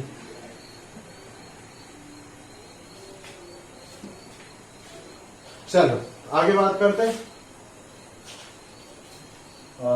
आगे बात करते हैं। 1 2 3 अगर मैंने बना करके दिया तो मेरे हिसाब से 4 तेरे बनाना चाहिए, 4 होमवर्क में दूंगा। 5 चलो मैं करके दे दूंगा, 5 6 भी करके दे दूंगा, 7 यस 7 भी होमवर्क में डालूंगा। ठीक है, 7 भी होमवर्क में डालूंगा। अगेन अपन 9 चलो करके दे देंगे। 10 तो समझ रहे हो ना, क्वाड्रेटिक बाय क्वाड्रेटिक का रेंज निकालना है। ये सब क्वेश्चन तो फंक्शन में ही कराया था आपको, है ना? कि ये जो अभी जो मैंने डिस्कशन किया ना कि वाकई ये क्वाड्रेटिक एक्सप्रेशन क्वाड्रेटिक है या नहीं, वो तो चेक करो। वो अपन उधर आपको बता के आए ऑलरेडी फंक्शन में, क्वाड्रेटिक बाय क्वाड्रेटिक में फंक्शन में लेक्चर नंबर 5 या 6 में आप देख लेना। अगर आप पढ़े हो ईमानदारी से तो आपको याद होगा कि ये टॉपिक ऑलरेडी आपको बताया गया है। ठीक है, ऐसा कुछ दिखा नहीं सकते जो आपको पढ़ाया नहीं गया है ना? पढ़ाया नहीं गया और आपको बोल रहा है कि आप पढ़ो। 11 बहुत ही अच्छा क्वेश्चन है, ये मैं करके दूंगा और इसी के ऊपर बेस करके 12 में होमवर्क में दे रहा हूँ। 13 होमवर्क है, लल्लू सा सवाल है। 14 भी होमवर्क है, लल्लू है लल्लू। ठीक है, 15 अगेन होमवर्क है, 16 होमवर्क है। 1 2 3 4 5 6 7 8 होमवर्क है। बस 16 क्वेश्चन है, 8 अपन कर रहे हैं। 8 जो डिफिकल्ट है वो अपन कर रहे हैं और उसी के फ्लेवर में 8 क्वेश्चन होमवर्क है, वो तो बनता ही है। ठीक है, चलो आगे बढ़ते हैं अपन लोग, आगे बढ़ते हैं ना भाई। क्वेश्चन नंबर 5 करते हैं ना। Find the values of a for which this quadratic equation, not expression, this quadratic expression has unequal real roots for all b। ये भी एक और इंपॉर्टेंट सेट ऑफ क्वेश्चन है जो आईटीजी आपको पूछ सकते हैं, या फिर मेंस भी पूछ सकता है। ठीक है, x² plus a minus b into x plus 1 minus a minus b is equal to 0 where a and b both are real numbers, ठीक है, has unequal real roots, तो a का क्या वैल्यू होगा जिस वजह से इस क्वाड्रेटिक इक्वेशन का अनइक्वल रियल रूट्स होगा। अनइक्वल वर्ड से ज्यादा हम पहचानते डिस्टिंक्ट वर्ड, अनइक्वल का मतलब ये डिस्टिंक्ट रियल रूट्स। तो अगर इस क्वाड्रेटिक इक्वेशन का डिस्टिंक्ट रियल रूट्स होता है तो इसका डिस्क्रिमिनेंट सबसे पहले क्या हो जाएगा, पॉजिटिव, जीरो भी नहीं हो सकता है, जीरो अगर हो गया तब तो रूट्स इक्वल हो जाएगा, पॉजिटिव होगा। तो as the roots of the given quadratic, as the roots of the quadratic are unequal real roots, ये टॉपिक में लिखने का जरूरत नहीं क्योंकि ये तो बोर्ड्स के लिए सपना आ नहीं सकता है, ठीक है, तो ये अपन रैंडमली अपन करेंगे तो ही ठीक है, बट फिर भी सॉल्यूशन को अच्छे से बना के रखो कॉपी में ताकि फ्यूचर के लिए 2 साल चलाना है ना इसको, आज से लगभग मान लो एडवांस होते होते और लगभग मान लो एटलीस्ट 20 to 22 मंथ्स तो बाकी है ना, ठीक अगर देखे तो सितंबर चल रहा है ना, तो सितंबर खत्म होने वाला है, तो अगर अपन देखें सितंबर, अगस्त, जुलाई, जून, मई पे होता है ना, हाँ तो 4 महीना, मान लो जून का फर्स्ट वीक में भी अगर हुआ तो भी लगभग 4 महीना, 20 मंथ्स तो है ही, है ना, 20 मंथ संभाल के रखना है कॉपी को, तो 20 मंथ्स में आप कम से कम 5 बार 6 बार कॉपी को रिवाइज करोगे, ये सब तो जरूरत होगा ना, अच्छे से नोट्स को बना के रखो। As the roots of the quadratic are unequal real roots, therefore its discriminant should be greater than 0. So a minus b whole square minus 4 into 1 into 1 minus a minus b greater than 0, है ना, ये हो जाएगा इसका discriminant. तो ये कितना आएगा, a square plus b square minus twice ab minus 4 plus 4a plus 4b greater than 0। अभी आपको बोला है, अभी देखो इस क्वेश्चन का ब्यूटी यहां पे आएगा, unequal real roots for all b. यहां पे फॉर ऑल बी बोलने का मतलब क्या है कि for all b belongs to R का बात कर रहा है, मतलब सारे रियल वैल्यूज ऑफ बी के लिए ये ट्रू है, और आपको निकालना है ए का वैल्यू, ठीक है। तो अगर ए का वैल्यू निकालना है तो मैं इस एक्सप्रेशन को एक क्वाड्रेटिक फॉर्मेशन में लूंगा, क्वाड्रेटिक एक्सप्रेशन का फॉर्मेशन में लूंगा जहां पे बी एक्स का काम करेगा, क्योंकि यहां पे बी का इंफॉर्मेशन दिया हुआ है, समझ में आ रहा है मेरी बात। तो इसको अगर मैं बी के टर्म्स में क्वाड्रेटिक बनाऊं तो ये बी स्क्वायर है, अभी ट्वाइस से भी यहां पे है और 4 भी यहां पे है, तो ये 4 माइनस ट्वाइस से इंटू बी हो जाएगा, प्लस ए स्क्वायर प्लस 4a माइनस 4, ये कांस्टेंट टर्म, बिकॉज अभी ए मेरा कांस्टेंट की तरह ट्रीट हो रहा है और बी मेरा वेरिएबल की तरह ट्रीट हो रहा है, बिकॉज मैं क्वाड्रेटिक बनाया बी के टर्म्स में।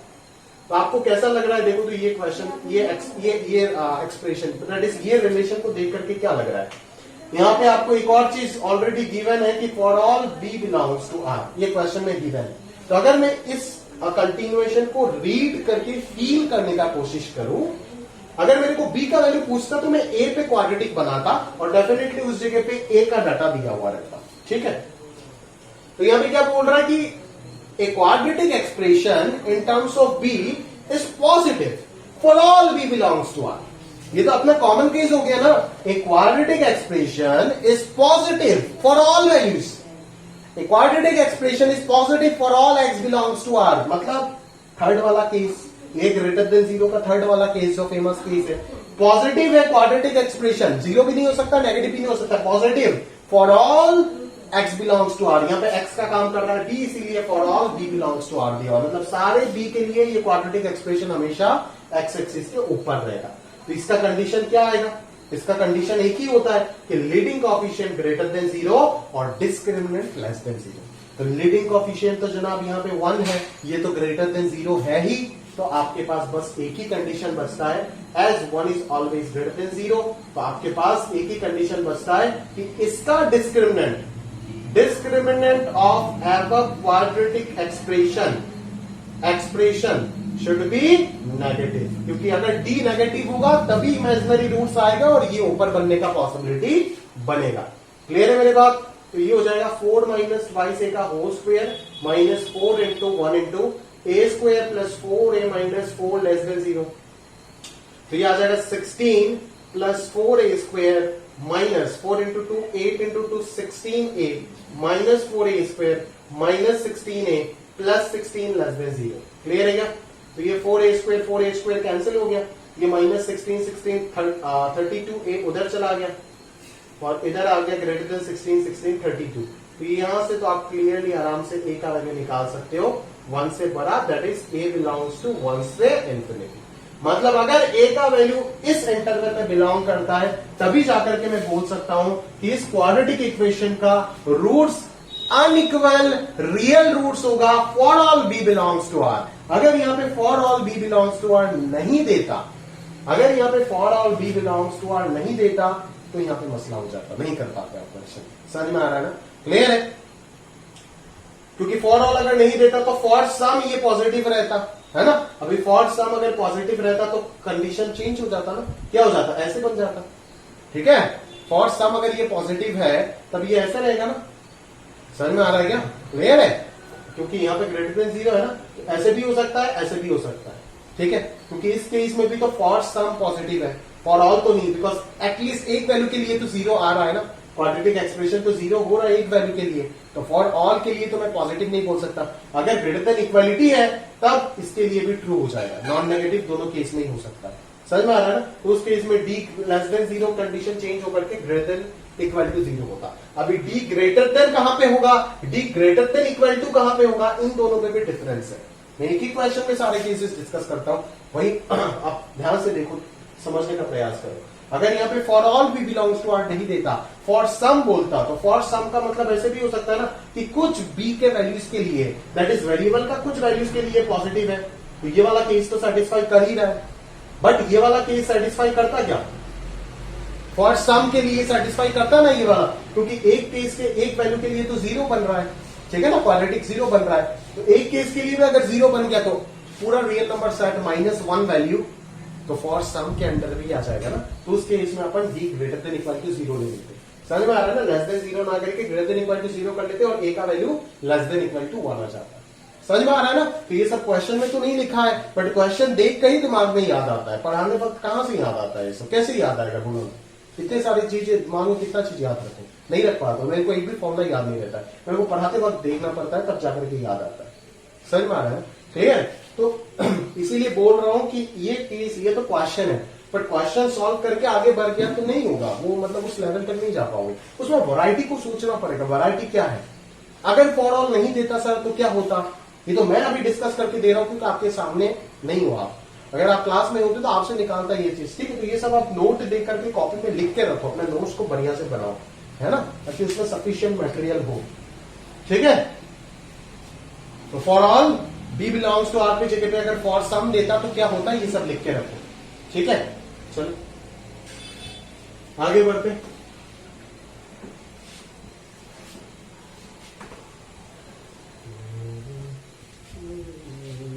Next question number 6। ये देखो, ये एक अजीब सा टाइप का क्वेश्चन आपको वापस दे रखा है। ठीक है, आप बोलोगे सर क्या ये सब तो इनइक्वालिटी आ गया, बट यहाँ पे ये सब इनइक्वालिटी आप सॉल्व तभी देखो ना। एक वैल्यू तो a यहाँ पे अननोन है ना, तो सीन को देखो जरा क्या है कि बोल रहा है कि ये इनइक्वालिटी सेटिस्फाई हो रहा है for all x belongs to r। समझ में आ रहा है ना, ये इनइक्वालिटी सेटिस्फाई हो रहा है for all x belongs to r।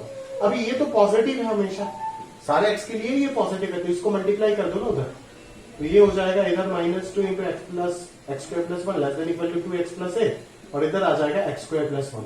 अभी अगर मैं इसको कंसीडर करूं तो एक चीज आएगा, इसको कंसीडर करें तो एक और चीज आएगा, तो यहां से दो चीज आएगा, है ना। एक जगह पे क्या आएगा, -2x² -2 is less than equal to 2x + a, और यहाँ पे आ जाएगा x² + 1 is greater than equal to 2x + a।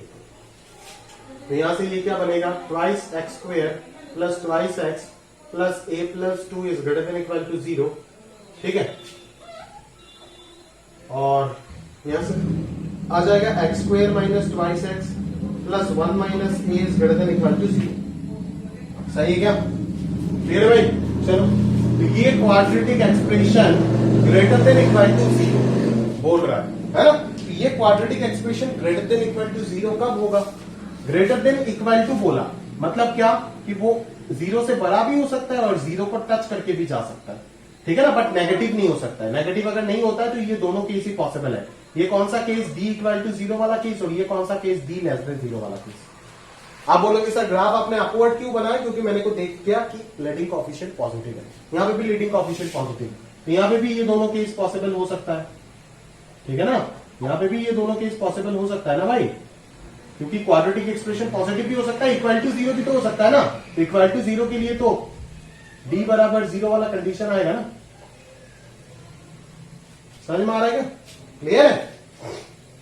चलो तो यहाँ पे क्या आ जाएगा, यहाँ पे आ जाएगा आपका बी स्क्वायर, तो अल्टीमेट जो दोनों का क्लबिंग क्वेश्चन कंडीशन होगा वो d less than equal to zero, और यहाँ पे भी क्या आएगा d less than equal to zero, इसको D1 बोल देते, इसको D2 बोल देते, क्लियर है। तो यहां से आप D1 लेस देन जीरो करके कंडीशन निकालो, ए का वैल्यू, यहां से निकालो ए का वैल्यू, फिर दोनों का क्या ले लो, इंटरसेक्शन ले लो, आ जाएगा ए का वैल्यू, बिकॉज ये दोनों इनइक्वालिटी को ही तो मुझे सेटिस्फाई करना है ना, अगर ये दोनों इनइक्वालिटी को सेटिस्फाई करना है, सिस्टम ऑफ इनइक्वालिटी में किए हो ना ये सब, दोनों का इंटरसेक्शन लेते थे जब भी ऐसे सीन रहता था, यहाँ पे भी ऑब्वियसली दोनों का क्या होगा, इंटरसेक्शन ही होगा, ठीक है, क्योंकि अगर यूनियन ले लिए तो मान लो यहाँ पे ऐसा कुछ वैल्यू आ गया जो जिसके लिए ये इनइक्वालिटी सेटिस्फाई नहीं हो रहा है, ये इनइक्वालिटी सेटिस्फाई नहीं हो रहा है, मतलब ये इनइक्वालिटी सेटिस्फाई नहीं हो रहा है, तो गड़बड़ हो जाएगा। अगर दोनों को सेटिस्फाई करना है तो ऑब्वियसली दोनों का इंटरसेक्शन लेना ही पड़ेगा, क्लियर है। तो इसको आप फाइनल कैलकुलेशन खुद से कर लेना, हो जाएगा। तो याद रखना ये सब क्वेश्चन है ना, आईटीसी बहुत पूछता है, और रिसेंटली तो बहुत पूछ रहा है सर, समझ में आ रहा है ना, क्लियर है। चलो आगे बढ़ते हैं अपन।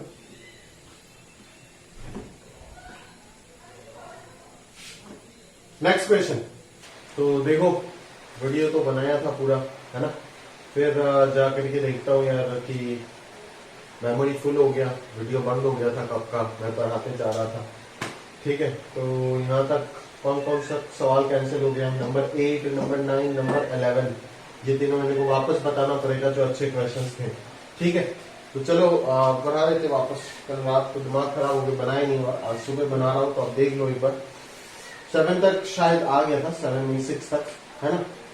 8 से आप ध्यान से देखो, 8 में क्या बोल रहा है, 8, 9, 11, और तीनों ही अच्छा सवाल है, ठीक है, ध्यान से देखो properly. Find the maximum value of 5a plus b, है ना, 5a प्लस बी का मैक्सिमम वैल्यू पूछा है। मैक्सिमम वैल्यू कैसे अपन निकालते हैं, है ना, x का अगर मैक्सिमम वैल्यू निकालना है तो अपन ऐसे कुछ सोचते हैं ना कि x less than equal to 2 type का अगर कुछ मिल जाए तो x का मैक्सिमम वैल्यू 2 बोल देंगे, दैट इज आपको less than equal to inequality वाला फॉर्मेट चाहिए होगा, ठीक है। तो बोला है कि ये क्वाड्रेटिक इक्वेशन का does not have distinct real roots as ax square plus bx minus 10 बराबर 0 does not have distinct real roots, मतलब डिस्टिंक्ट रियल रूट्स नहीं है, डिस्टिंक्ट रियल रूट्स नहीं है। अरे भाई अगर डिस्टिंक्ट रियल रूट्स नहीं है तो क्या होगा, या तो इक्वल रियल रूट्स होगा या तो इमेजिनरी रूट्स होगा, दैट इज अगर d ग्रेटर देन 0 नहीं हो सकता तो या तो d बराबर 0 होगा या तो d लेस देन 0 होगा, मतलब यहां से जो कंडीशन निकल करके आ जाएगा वो हो जाएगा d less than equal to 0, दोनों ही हो सकता है ना, लेस देन और इक्वल टू 0, क्लियर है भाई, समझ आ रहा है क्या। चलो यार इसको लाइट मोड नहीं किया यार,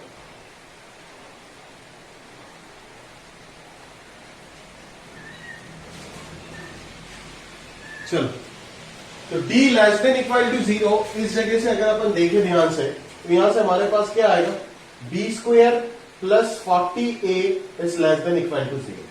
बट आप इसका अहमियत समझ रहे हो कि b square is positive quantity, 40 भी पॉजिटिव है, बीच में भी प्लस है, तो भाई ये a को कितना बड़ा नेगेटिव क्वांटिटी होना पड़ेगा इस चीज को सेटिस्फाई करने के लिए, मतलब अगर ये इनइक्वालिटी सेटिस्फाई होना है तो a को कितना बड़ा नेगेटिव क्वांटिटी होना पड़ेगा, आप समझ पा रहे हो ये चीज।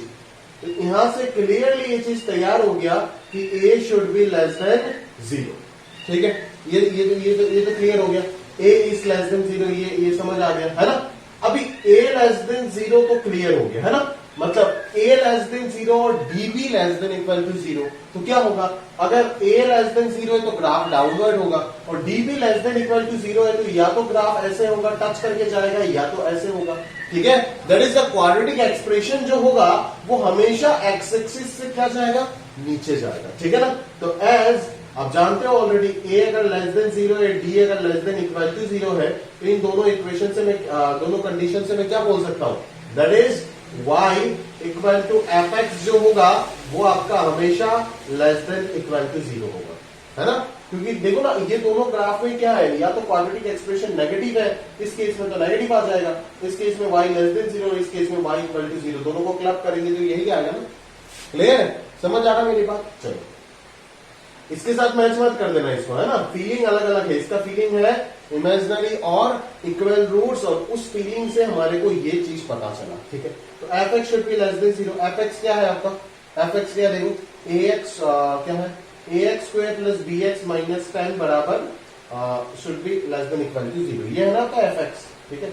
एफ एक्स इस इक्वेशन से अगर मैं एफ एक्स को ये कंसिडर करता हूं क्वाड्रेटिक एक्सप्रेशन, है ना, तो आराम से अपन मान सकते हैं, ठीक है। ये क्वाड्रेटिक एक्सप्रेशन है मान लो, ठीक है ना। तो अभी ये चीज लेस देन इक्वल टू 0 आपको बोल के दिया है, ठीक है। Obviously for all x belongs to R, सारे एक्स के लिए ये होगा, ठीक है ना। चलो अभी आपको 5a प्लस बी का मिनिमम वैल्यू चाहिए, तो अभी आपको यहाँ पे दिमाग लगाना पड़ेगा कि सर अगर मुझे यहाँ पे 5a प्लस बी टाइप का चीज चाहिए तो x का वैल्यू कितना पुट करना पड़ेगा। सोच के देख लो, आपको पता चल जाएगा कि सर x का वैल्यू अगर अपन 5 पुट कर देते तो exactly 5a square plus 5a plus b हमारे को मिल जाएगा, है ना। यहाँ से 5 जाएगा, कैंसिल करेगा और इधर 2 आ जाएगा, तो 5a plus b less than equal to 2 आ गया। यहाँ पे for all x belongs to R है तो x का वैल्यू कुछ भी पुट कर सकते हो, तो 5 पुट करने के बाद ही ये इनइक्वालिटी आ गया, तो यहाँ से क्लियरली दिख रहा है कि therefore maximum value of 5a plus b is 2।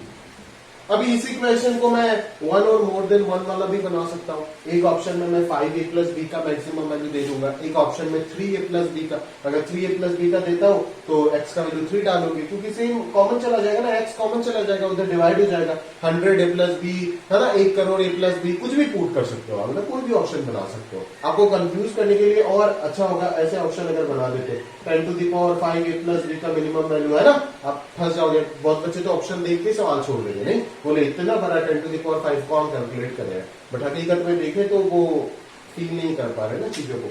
समझ आ रहा है ना। तो बहुत ही बढ़िया क्वेश्चन है, समझ में आ रहा है। पहला चैलेंज तो यहाँ पे था कि इस चीज को इस चीज में इंटरप्रेट करना, ये तो सिंपल था। दूसरा था कि इस जगह से यहां तक पहुंचना, ठीक है। तीसरा था कि इन दोनों का हेल्प से आपको ये निकालना, और फोर्थ चैलेंज था कि यहां से यहां तक पहुंचना, दैट इज 5 पुट करने से जो ये आ जाएगा। समझ में आ रहा है। मैक्सिमम वैल्यू हमेशा ध्यान में होना चाहिए कि किसी एक्सप्रेशन का मैक्सिमम वैल्यू पूछा या फिर मिनिमम वैल्यू, मतलब आपको लेस देन इक्वल टू या फिर ग्रेटर देन इक्वल टू वाला सीन चाहिए। अगर मिनिमम पूछता है तो obviously something greater than equal to 2 होना चाहिए था, तभी इसका मिनिमम वैल्यू 2 होता। क्लियर है भाई, समझ आ रहा है। चलो आगे बढ़ते हैं। नेक्स्ट क्वेश्चन, क्वेश्चन नंबर 9, ठीक है। क्वेश्चन नंबर 9 देख लो क्या है। क्वेश्चन नंबर 9 में बोला जा रहा है, क्वेश्चन नंबर 9 में आपको ये बोला जा रहा है कि अगर a x square plus b x plus c बराबर 0 does not have distinct real roots.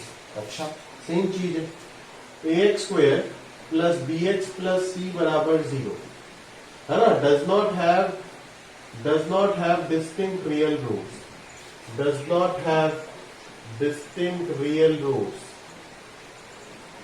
does not have distinct real roots, therefore d should be less than equal to 0। obviously तो d अगर less than equal to 0 हो जाता है तो क्या आएगा यहां से condition, b square minus 4ac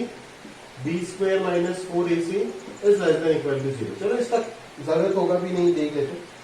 अभी एक कंडीशन मेरे पास एक्स्ट्रा दिया हुआ है, a plus c minus b is greater than c, a plus c minus b is greater than c, ठीक है,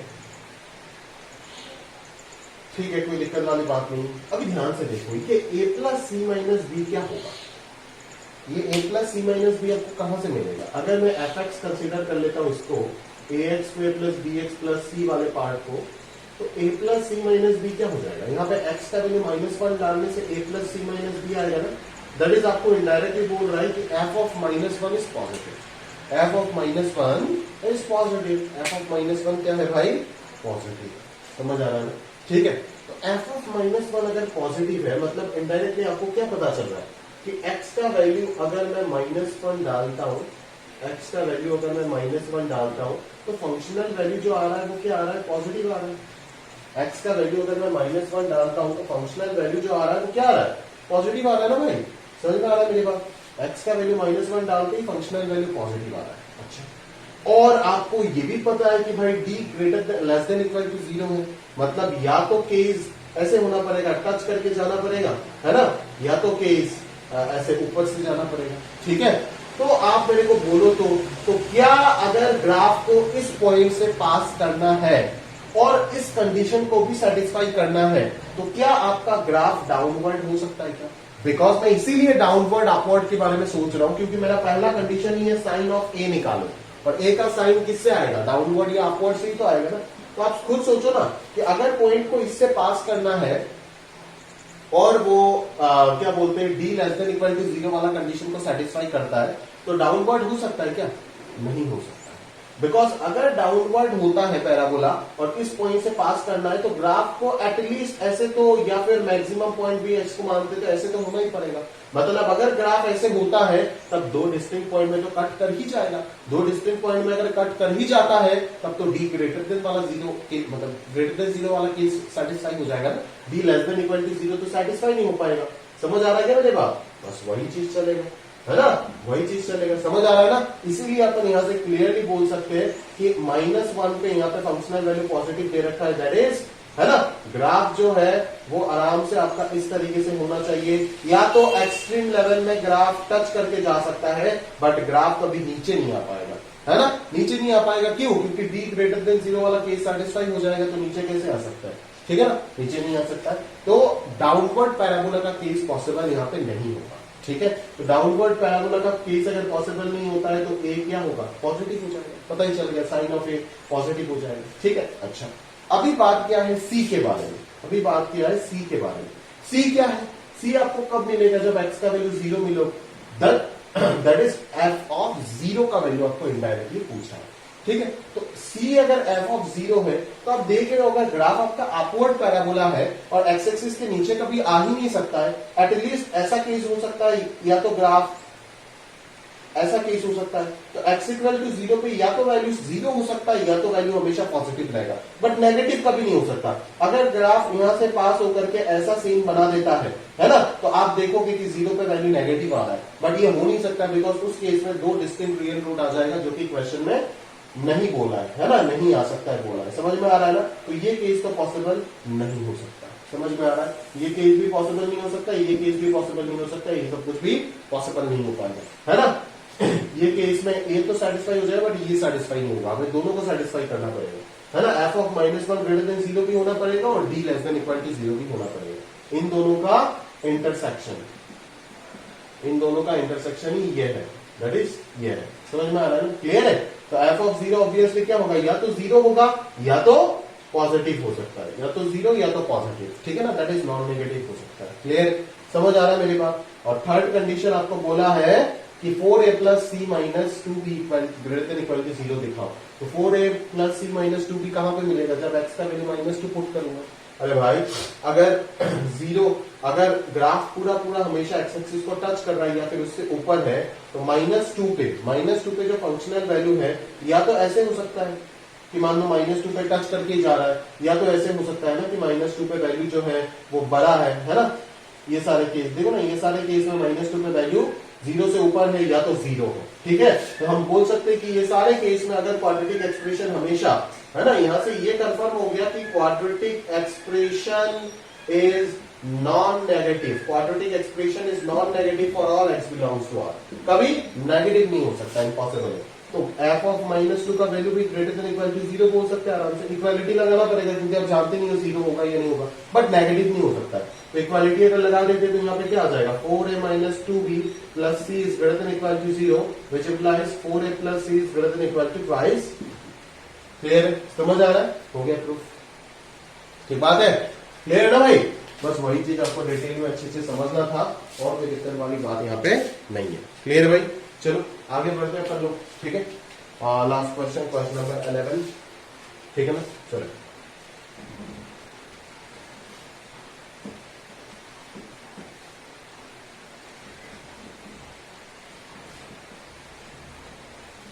चलो next question number 11, f x बराबर x square plus a x plus b, x square plus a x plus b divided by नीचे आ रहा है x square plus 1, सही है, और इसको अपन y मान लेते हैं, क्लियर, आसानी के लिए। बोलता है कि a और b का क्या रियल वैल्यू होगा for all x belongs to r, for all x belongs to r such that f x belongs to this interval, that is y का वैल्यू जो है वो इस इंटरवल में बिलोंग कर रहा है। ठीक है, ठीक है, कोई बात नहीं, अच्छा सवाल है ये। पहले अपन क्वाड्रेटिक बनाते हैं, क्रॉस मल्टीप्लिकेशन वगैरह करते हैं, क्वाड्रेटिक वगैरह बनाते हैं, फिर देखते हैं कि मसला क्या है, फिर देखेंगे चीजें क्या है। तो क्वाड्रेटिक अगर बनाएंगे तो y माइनस एक्स माइनस को उधर लेके चले जाओ, plus y minus a into x plus y minus b बराबर 0, ये आ गया क्वाड्रेटिक। इसमें तो डायरेक्टली समझ नहीं आ रहा है ना, तो इसको y मान के, y तो एफ एक्स के इक्वल है, तो y मान के डायरेक्टली क्वाड्रेटिक बना दो ना, अभी फील आएगा। देखो कैसे फील आता है अभी आपको। यहाँ पे दो कंडीशन है, एक तो ये कंडीशन, एक ये कंडीशन, दोनों कंडीशन को किस तरीके से अपन यूज करते हैं जरा देखना। पहले इस कंडीशन को लेते हैं, ये क्या है, x belongs to r, x कौन है भाई, x है इस क्वाड्रेटिक इक्वेशन का वेरिएबल, दैट इज इस क्वाड्रेटिक इक्वेशन का रूट्स को कौन रिप्रेजेंट कर रहा है, x रिप्रेजेंट कर रहा है। अगर x बिलोंग्स टू रियल दे रखा है, मतलब इनडायरेक्टली क्या है, as x belongs to real that is roots of the quadratic equation are real, roots of the quadratic equation are real। अगर रूट्स रियल है तो discriminant greater than equal to क्या हो जाएगा, 0 हो जाएगा, है ना। ग्रेटर भी हो सकता है, 0 भी हो सकता है, बस लेस देन नहीं हो सकता, बिकॉज लेस देन होने से इमेजिनरी आ जाएगा, क्लियर है। तो क्या हो जाएगा यहाँ से y माइनस ए का whole square minus 4 into y minus 1 into y minus b is greater than equal to 0। Y square minus twice a y plus a square minus 4 y square minus यहाँ पे होना चाहिए b y minus 4 b y minus 4 y plus 4 b is greater than equal to 0, clear है। तो minus 4 y square plus 4 y square 3 Y square उधर चला जाएगा, ठीक है। चल और क्या देखते हैं, plus 4 b y plus 4 y और यहाँ पे माइनस 2 ए वाई उधर जाएगा, तो ये प्लस ट्वाइस ए वाई है ना, और ये प्लस में जो रहेगा वो माइनस हो जाएगा ना, तो minus 4 b minus 4 into y, और इधर आ जाएगा आपका माइनस 4 बी, जब उधर जाएगा प्लस 4 बी और minus a square less than equal to 0। ऐसा सीन बन जाएगा पूरा पूरा, ठीक है, ऐसा सीन बन जाएगा। अभी आप जरा ध्यान से समझना एक और बात, बड़ा इंपॉर्टेंट है यहाँ पे। अभी इस कंडीशन को अपन ने यूज कर लिए, अभी इस कंडीशन को किस तरीके से यूज करते जरा ध्यान से देखिएगा। ये भी क्वेश्चन का मेन चैलेंजिंग पार्ट है, आपको ए और बी निकालना है, यहाँ से और आप कुछ नहीं कर सकते ताकि ए और बी आ जाए। यहाँ पे आप और सफिशिएंट कंडीशन, वाई के बारे में जो इंफॉर्मेशन है वो यहाँ पे दिया गया है, तो वाई के बारे में जो इंफॉर्मेशन है अभी आप यहाँ से अगर यूज करने की कोशिश करते हो तो आप बोलोगे कि हमारे पास एक क्वाड्रेटिक एक्सप्रेशन है जो हमेशा लेस देन इक्वल टू 0 है, ठीक है ना, दैट इज हमेशा एक्स एक्सिस से नीचे है, ठीक है। For all y belongs to r तो नहीं हो सकता, बिकॉज y का वैल्यू पॉजिटिव आपको दिख रहा है ना, तो कुछ y के वैल्यूज के लिए ये पॉजिटिव होगा, ठीक है। तो बहुत बच्चे ये सोच लेते हैं, अच्छा कुछ y के वैल्यूज के लिए अगर मतलब ये पॉजिटिव अगर है, मतलब इनडायरेक्टली क्या बोल रहा है कि यहाँ पे जो y का वैल्यू है वो आपके पास 1/3 से 3 है, मतलब इनडायरेक्टली आपको यही बोल रहा है ना कि ये quadratic expression less than equal to 0 है for this range of y, ठीक है ना, दैट इज एग्जैक्टली 1/3 से 3 के लिए क्वाड्रेटिक एक्सप्रेशन लेस देन 0 है ना, और बाकी जगह के लिए शायद पॉजिटिव होगा, ऐसा ही सीन बनेगा। तो ऐसा सीन पे आप यहाँ से क्या कंडीशन लगा सकते हो कि d should be greater than equal to 0, ठीक है ना, d should be greater than equal to भी नहीं आएगा, d ग्रेटर देन 0 होगा, और तो कोई कंडीशन नहीं आएगा ना।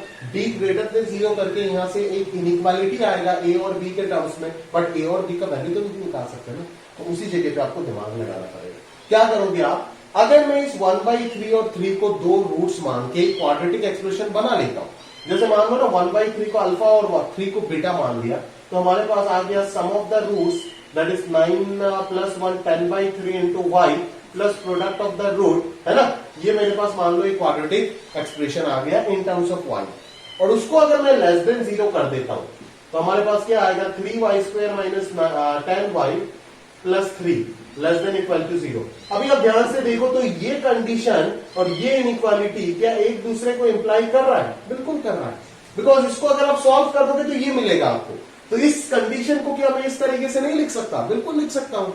समझ में आ रहा है ना? इस कंडीशन को मैं इस तरीके से लिख सकता हूं ना, बिल्कुल कोई दिक्कत वाली बात नहीं है यहाँ पे, ठीक है ना? ये कंडीशन को अपन इस तरीके से लिख ही सकते हैं, है ना? बिकॉज इस इनइक्वालिटी को सॉल्व करने से तो आपको ये सॉल्यूशन मिलेगा, ठीक है? ये कंडीशन और ये कंडीशन, अगर आप इन दोनों कंडीशन को ध्यान से देखोगे तो ये दोनों कंडीशन सेम कंडीशन ही है, दोनों कंडीशन आइडेंटिकल है। एक तो आपका ये लॉजिक से निकला, एक तो ये लॉजिक से निकला, दोनों ही quadratic expression in terms of y है, और जहां पे y का वैल्यू 1/3 से 3 है, यहां से भी y का वैल्यू 1/3 से 3 है, आप जानते हो। तो दोनों ही quadratic expression in terms of y है ना? और जहां पे y का वैल्यू 1/3 से 3 है, मतलब हम बोल सकते हैं ना कि 1 and 2 are identical, that is 1 and 2 are identical. हम आराम से बोल सकते हैं अगर 1 and 2 आइडेंटिकल हो गया दोस्त, तो कॉफिशिएंट क्या हो जाएगा? सेम हो जाएगा, that is twice a minus 4b minus 4 का वैल्यू -10 के इक्वल हो जाएगा, और 4b माइनस a स्क्वायर के वैल्यू 3 के इक्वल आ जाएगा। क्लियर है क्या? समझ आ रहा है क्या मेरी बात? क्लियर है? और 3 तो यहाँ पे सेम है ही। देखो कॉफिशिएंट इक्वेट करना मतलब, इसका मतलब ये नहीं है कि मैं डायरेक्टली कॉफिशिएंट को इक्वेट कर रहा हूं, समझ में आ रहा है ना? अगर मैं इन दोनों एक्सप्रेशन का बात करता हूं तो ये दोनों अगर सिमिलर हो जाता है तो 2 और 4 इक्वल नहीं हो रहा है, याद रखना रेशियो इक्वल होता है। 2/4 इज इक्वल टू 4/8। मैं लिख देता हूं यार, नहीं तो आप लोग गड़बड़ कर दोगे, है ना? मेरे को विश्वास नहीं होता है ना? दोनों सिमिलर अगर है तो कॉफिशिएंट्स का रेशियो इक्वल होगा, अल्टीमेटली यही मिलेगा, इसलिए मैं डायरेक्टली ये लिख रहा हूं। मिल कैसे रहा है? y स्क्वायर का कॉफिशिएंट बाई y स्क्वायर का coefficient equal to -10 divided by 5 से -4b minus 4 is equal to 3 divided by 4b minus a square. यहां से a और b निकालो, सॉल्व करो, आराम से आंसर आ जाएगा। क्लियर है? तो यही था बहुत बढ़िया क्वेश्चन, जो आपको यहां तक तो बहुत बच्चे पहुंच जाते हैं, क्लास में देखा, बट इसके बाद वो d ग्रेटर देन 0 अगर सोच भी लेते हैं अच्छे बच्चे बहुत कुछ, तो d ग्रेटर देन 0 तक सोच के सीमित हो जाता है। बोलता है सर इसका मतलब y का वैल्यू दिया हुआ है, तो हमें ये समझ में आ रहा है कि ये quadratic expression in terms of y is less than equal to 0 for this value of y। मतलब y का वैल्यू जब 1/3 से 3 होगा तब quadratic expression less than equal to 0 हो सकता है, ठीक है? इक्वल टू भी हो सकता है, इक्वल टू भी अगर होता है तो ऑब्वियसली d ग्रेटर देन या फिर इक्वल टू 0 हो जाएगा। But d greater than equal to 0 करके सिर्फ a और b के टर्म्स में इनइक्वालिटी मिलेगा, जहां से a और b मिलने का कोई चांस नहीं है, ठीक है? इसीलिए आपको इस कंडीशन को अलग तरीके से यूज करके दोनों इक्वेशन को आइडेंटिकल सिमिलर बोल के अपन कोएफिशिएंट इक्वेट करके a और b का वैल्यू निकालेंगे। क्लियर है? तो ये बहुत ही एक अच्छा एडवांस लेवल का क्वेश्चन है ना? ये तीनों ही क्वेश्चन मान सकते हो, बिल्कुल पूरा जे एडवांस लेवल या फिर उससे ऊपर लेवल का सवाल है, बोल सकते हो, ठीक है ना? तो एग्जैक्टली आपको बहुत बढ़िया से ये सब प्रॉब्लम सॉल्व करना चाहिए। मैं उम्मीद करूंगा कि अगर ये प्रॉब्लम मैंने आपको करके दिया तो ये 12 नंबर प्रॉब्लम तो आपसे बनना ही चाहिए दोस्त, ठीक है? अगर 12 नंबर प्रॉब्लम आपसे नहीं बन रहा है ना, इस सीरीज के लिए ये है चॉकलेट, ठीक है? ये है चॉकलेट प्रॉब्लम, ठीक है? अब काउंट करके रखना कितने जवाब दे पाते हो, कितने मिलते हैं आपको, ठीक है?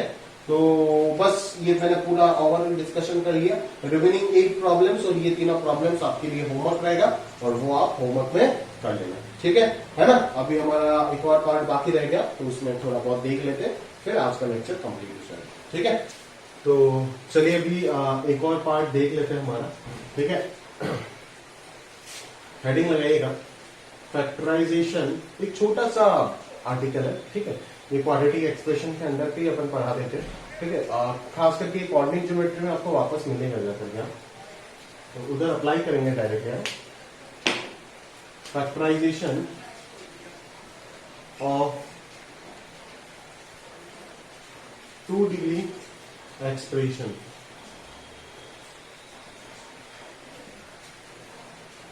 ठीक है? 2 डिग्री एक्सप्रेशंस इन 2 वेरिएबल्स किसको बोलते जानते क्या? आप देखे होंगे एक्सप्रेशन को, बट आपको याद नहीं होगा। ax² plus twice hxy plus by² plus 2zx plus 2fy plus c। This is a general 2 degree equation, general 2 degree expression बोल दो, ठीक है? इन 2 वेरिएबल x एंड y। अभी यही जो एक्सप्रेशन है ना, ये एक्सप्रेशन ही आप जो कोऑर्डिनेट ज्योमेट्री में 5 अलग अलग प्रकार के कर्व्स पढ़ोगे, पहले तो स्ट्रेट लाइंस पढ़ोगे, फिर सर्कल्स को पढ़ोगे डिटेल में, ये सारे एक एक चैप्टर है, बहुत बड़े बड़े चैप्टर है। फिर आप पैराबोला पढ़ोगे, है ना, ठीक है, किसी भी तरीके का। फिर आप एलिप्स पढ़ोगे, फिर आप हाइपरबोला पढ़ोगे, ठीक है। तो ये सारे के सारे पार्ट जो है ना ज्योमेट्री के लिए एक कोण को काट के अलग अलग तरीके से काट के निकाले जाते हैं। मैं दिखाऊंगा सब कुछ। बट अगर अपन बोले ना आपको कि ये सारे के सारे या फिर पेयर ऑफ दो मतलब टू स्ट्रेट लाइन, अगर मैं बोलूं pair of two straight line, ये सब कुछ चाहे वो पेयर स्ट्रेट लाइन का बात नहीं कर रहा हूं, because straight line is a 1 degree, ठीक है। स्ट्रेट लाइन आप देखोगे ax plus by plus c बराबर 0 डिग्री 1 है, तो स्ट्रेट लाइन का 2 डिग्री से कोई वास्ता नहीं है। बट अगर मैं pair of straight line, parabola, ellipse, hyperbola या फिर सर्कल, ठीक है, ये पांचों चीज का बात करूं तो ये पांचों के पांचों कर्व्स को ये 2 डिग्री कर्व रिप्रेजेंट करता है under certain conditions of your coefficients. Coefficients के बीच में कुछ स्पेसिफिक कंडीशन होगा, तब जाकर के ये रिप्रेजेंट करेगा। तो अभी जो हम मतलब ये इस पांचों कर्व को रिप्रेजेंट करेगा वो अपन कोऑर्डिनेट ज्योमेट्री में डिटेल में देखेंगे। बट अभी जो अपन पढ़ने वाले हैं वो सिर्फ कौन सा केस पढ़ने वाले पता है? ये वाला case, pair of two straight line वाला केस। समझ में आ रहा है ना? अच्छा, आप मेरे को बोलो तो फैक्टराइजेशन का मतलब क्या? इसको अगर मैं फैक्टराइज करूं, 2 डिग्री को अगर मैं फैक्टराइज करूं तो ऑब्वियसली किस में आएगा? 2 लीनियर फैक्टर आएगा ना। 2 लीनियर फैक्टर, मान लो एक फैक्टर आ जाएगा ax plus by plus c, है ना। फैक्टराइजेशन का मतलब क्या है? इसको फैक्टराइज कर सकते हैं दो फॉर्मेट में, a1x plus b1y plus c1 into a2x plus b2y plus c2। यही तो होगा इसका 2 लीनियर फैक्टर, क्योंकि 2 डिग्री का 2 लीनियर फैक्टर ही होगा। तो 2 लीनियर फैक्टर में अगर एक्सप्लेन कर देता हूं तो मेरे को जब इक्वल टू 0 करूंगा तो इस कर्व रिड्यूस हो जाएगा किसमें? 2 स्ट्रेट लाइन में रिड्यूस हो जाएगा ना। तो वैसे के लिए क्या आ जाएगा? Pair of straight line. तो अभी जो अपन कंडीशन कर रहे हैं वो वापस जाके coordinate geometry pair of straight line में करेंगे, है ना।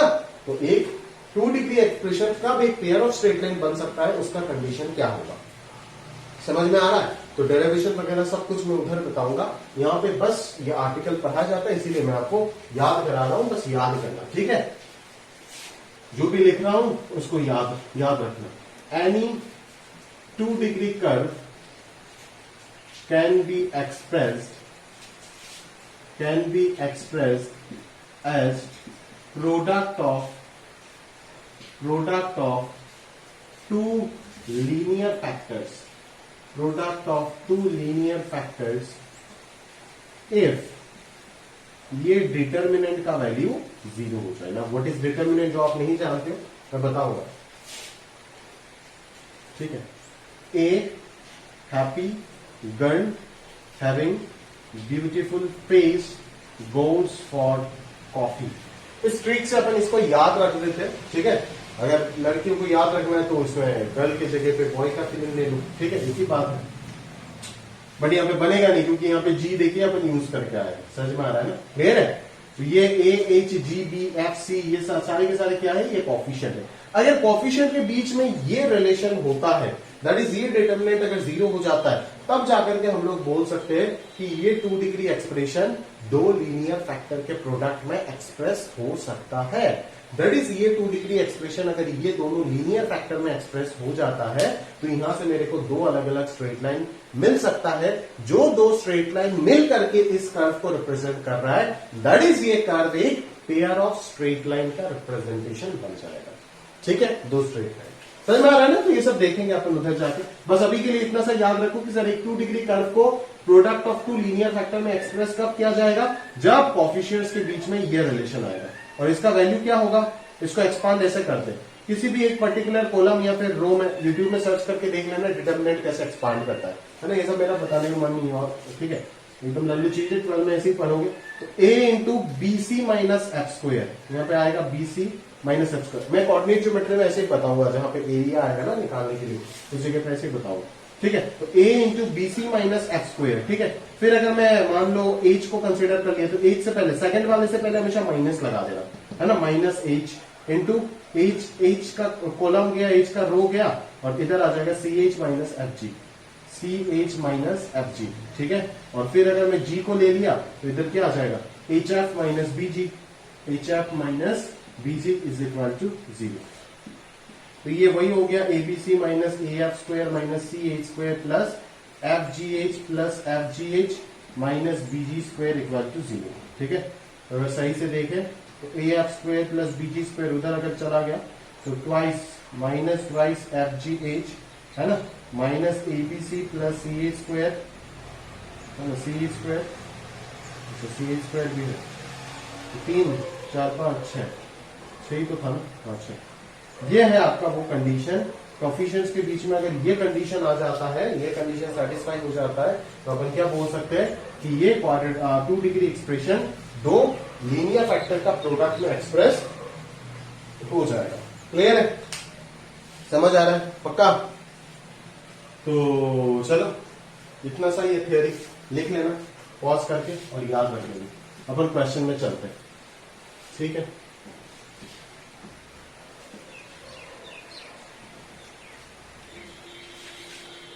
मैं सबसे पहले क्वेश्चन नंबर 3 करा रहा हूं। क्वेश्चन नंबर 3 पे क्या बोल रहा है देखो। इस मान लो आपको क्वेश्चन ही दे दिया कि इस 2 डिग्री को आपको फैक्टराइज करना है। इस 2 डिग्री को आपको क्या करना है? फैक्टराइज करना है, ठीक है?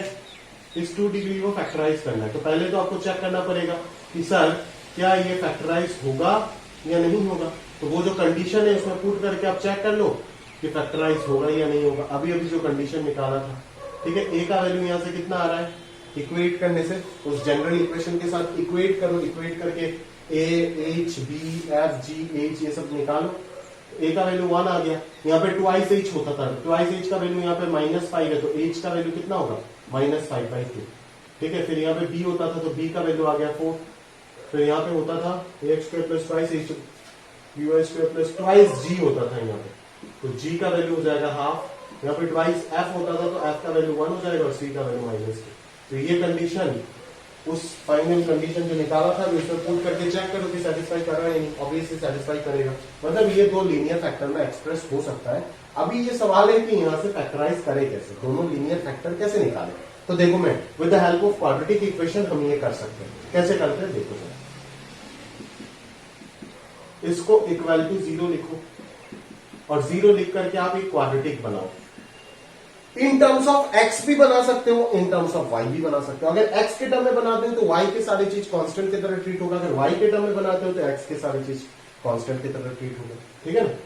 तो मैं एक्स के टर्म में बना रहा हूं, एक्स स्क्वायर आ गया वेरिएबल, फिर एक्स का कॉफिशिएंट आएगा तो ऑब्वियसली 1 - 5y इंटू एक्स आएगा और फाइनली बचेगा 4y square plus 2y - 2 is equal to 0। अगर आप y के टर्म्स में बनाना चाहते हो तो आपके पास ऐसा आ जाएगा 4y स्क्वायर प्लस y का अगर मैं देखूं तो 2 - 5x इंटू वाई आ जाएगा और plus x square minus plus x - 2 आ जाएगा। ऐसे ही तो होगा, ऐसे ही होगा। क्लियर है? तो या तो आप ऐसे भी बना सकते हो या तो ऐसे भी बना सकते हो, है ना?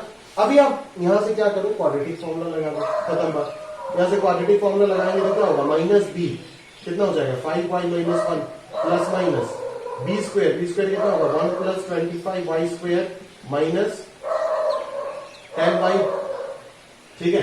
और -4ac that is -16y square minus 8y plus 8, ठीक है? ठीक है ना? चलो डिवाइडेड बाई हो जाएगा 2, यहां से कितना आ रहा है?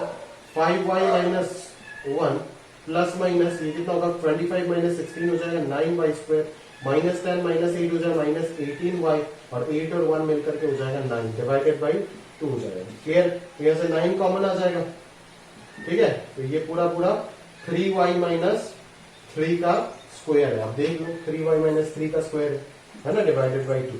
तो प्लस अगर लेंगे, एक बार प्लस लो एक बार माइनस लो, एक बार प्लस अगर लोगे तो क्या आएगा? 8y - 4 divided by 2 that is 4y - 2 आएगा, ठीक है?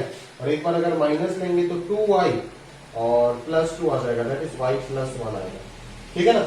तो x का वैल्यू आपको क्या मिल गया? x का वैल्यू मिल गया 4y - 2 और एक और बार x का वैल्यू मिल गया y + 1। तो जो दो फैक्टर आएगा, टू लीनियर फैक्टर्स आर क्या हो जाएगा? फैक्टर्स x - 4y + 2 एक फैक्टर हो जाएगा, इस तरफ लेके चले जाओ और दूसरा हो जाएगा x - y - 1।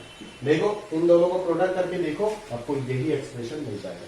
मतलब इस एक्सप्रेशन को मैं इस तरीके से फैक्टराइज कर सकता हूं, x - 4y + 2 into x - y - 2। तो आज के बाद कभी भी अगर आपके पास क्वाड्रेटिक 2 डिग्री कर्व का अगर फैक्टराइजेशन पूछा जाता है तो घबराना मत, ठीक है। या तो वो फैक्टराइज हो ही नहीं पाएगा दो लीनियर फैक्टर में, ठीक है ना, अगर वो कंडीशन सेटिस्फाई नहीं होता है, और अगर कंडीशन सेटिस्फाई हो रहा है तो सिंपल क्वाड्रेटिक फॉर्मूला से आप इसको फैक्टर्स निकाल सकते हैं। यहाँ पे भी अगर आप फॉर्मूला लगाते हैं, आप लगा करके देखना, ये आपके लिए होमवर्क दे रहा हूं, है ना, ट्राई करके देखना कि यहाँ से अगर आप मैं y के टर्म्स में फॉर्मूला लगाता तो हमारे पास जरूर निकल करके आ जाता है। यहाँ से y का वैल्यू देखना x प्लस 2/4 निकल करके आएगा और यहाँ से x माइनस 1 निकल करके आएगा। जिन दोनों को वापस मर्ज करने से यही दो फैक्टर आपको मिलेगा। क्लियर है, समझ आ रहा है ना, पक्का? तो ध्यान से कर लेना यार, समझ आ रहा है ना। एक छोटा आर्टिकल है बट इंपॉर्टेंट है, ठीक है। अभी आपको एक और क्वेश्चन करके देता हूं, नंबर वन, ठीक है। तो ये आप नोट कर देना, कैसे 2 डिग्री कर्व्स को फैक्टराइज किया जाता है वो आपने सीख लिया, अच्छे से सीख लिया, ठीक है। क्लियर है, चलो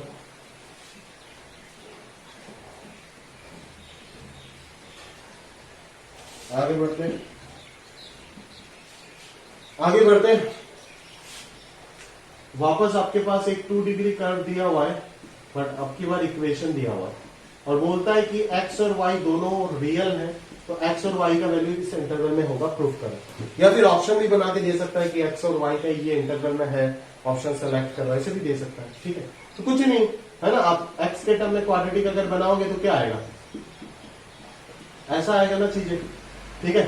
अभी यहाँ पे x बिलोंग्स टू रियल बोल रहा है, x अगर रियल है मतलब that is roots of above quadratic equation are real, roots real है। अगर रूट्स रियल है तो discriminant greater than equal to 0 हो जाएगा, सिंपल सा लॉजिक है। तो डिस्क्रिमिनेंट कितना है, 9 minus 4 into 16y² plus 2 greater than equal to 0। यहाँ पे आ जाएगा आपका 64y² minus 1 less than equal to 0। तो ये 8y plus 1 into 8y minus 1 पे फैक्टराइज हो जाएगा, तो y का जो वैल्यू आएगा वो -1/8 से 1/8 तक आ जाएगा। सिमिलरली अगर आप x के टर्म में फैक्टराइज कर देते हो तो हो जाएगा, है ना। अगर आप ऐसे बना लेते हो, y का तो कोई टर्म है ही नहीं, तो 0 इंटू वाई हो जाएगा और कांस्टेंट वाला टर्म हो जाएगा x² माइनस 3x प्लस 2, ठीक है। तो अभी अगर आप बोलते हो कि for all y belongs to r बोल के दे दिया, y भी तो r बोल के दिया ना, तो इसका डिस्क्रिमिनेंट वापस ग्रेटर देन इक्वल टू 0 कर दो तो x का वैल्यू आ जाएगा b² minus 4 into a into c, ठीक है। तो -64 अगर हटा देंगे तो इसको लेस देन 0 आ जाएगा। तो यहाँ से क्लियरली दिख रहा है कि x का वैल्यू 1 से 2 तक हो जाएगा, ठीक है ना। ये मिल गया x का वैल्यू 1 से 2, ये मिल गया y का वैल्यू -1/8 से 1/8, ठीक है। तो ऐसा कोई एक्सप्रेशन देके यहाँ पे तो प्रूफ करने बोला है, मैं 1 और मोर देन 1 वाला ऑप्शन बना के भी दे सकता हूँ, ठीक है। 1 और मोर कि x का वैल्यू ये है, x का वैल्यू ये है, एक जगह पे दे दूंगा x का वैल्यू और कुछ x बिलोंग्स टू r दे दूंगा, ठीक है। एक जगह पे दे दूंगा y बिलोंग्स टू r, ठीक है। ये दोनों तो हो नहीं सकता, ये दोनों गिवन है, बट वैल्यू जो होगा वो तो इसी रेंज में बिलोंग करेगा ना, फॉर x और y r के लिए। या फिर दूसरा कुछ ऑप्शन अगर बना सकते हैं, ठीक है। तो मल्टीपल करेक्ट में ये सब बन सकता है ऑप्शन, ठीक है, ये सब चॉइस बन सकता है। तो 2 क्वेश्चन करके दिया यार। तो इस टॉपिक का और 2 क्वेश्चन है 2 और 4, इस टॉपिक का और 2 क्वेश्चन है 2 और 4 जो आपका होमवर्क है, ठीक है। और 5 से लेकर के 12 तक, 5 से लेकर के 12 तक सारे क्वेश्चन कॉमन रूट्स के हैं, कॉमन रूट्स के।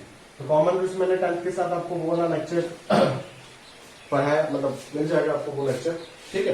तो उस लेक्चर के बाद अपन क्या करेंगे, वो लेक्चर में मेरे को नहीं लगता कि कॉमन रूट का सफिशिएंट प्रैक्टिस हो गया आपको फॉर आईटीजी रिस्पेक्ट। बाकी सारे टॉपिक्स का तो मैंने सफिशिएंट प्रैक्टिस आपको करा चुका हूँ, चाहे वो सॉल्विंग हो, नेचर ऑफ रूट्स हो, सब कुछ हो चुका है, ठीक है, कोई दिक्कत नहीं।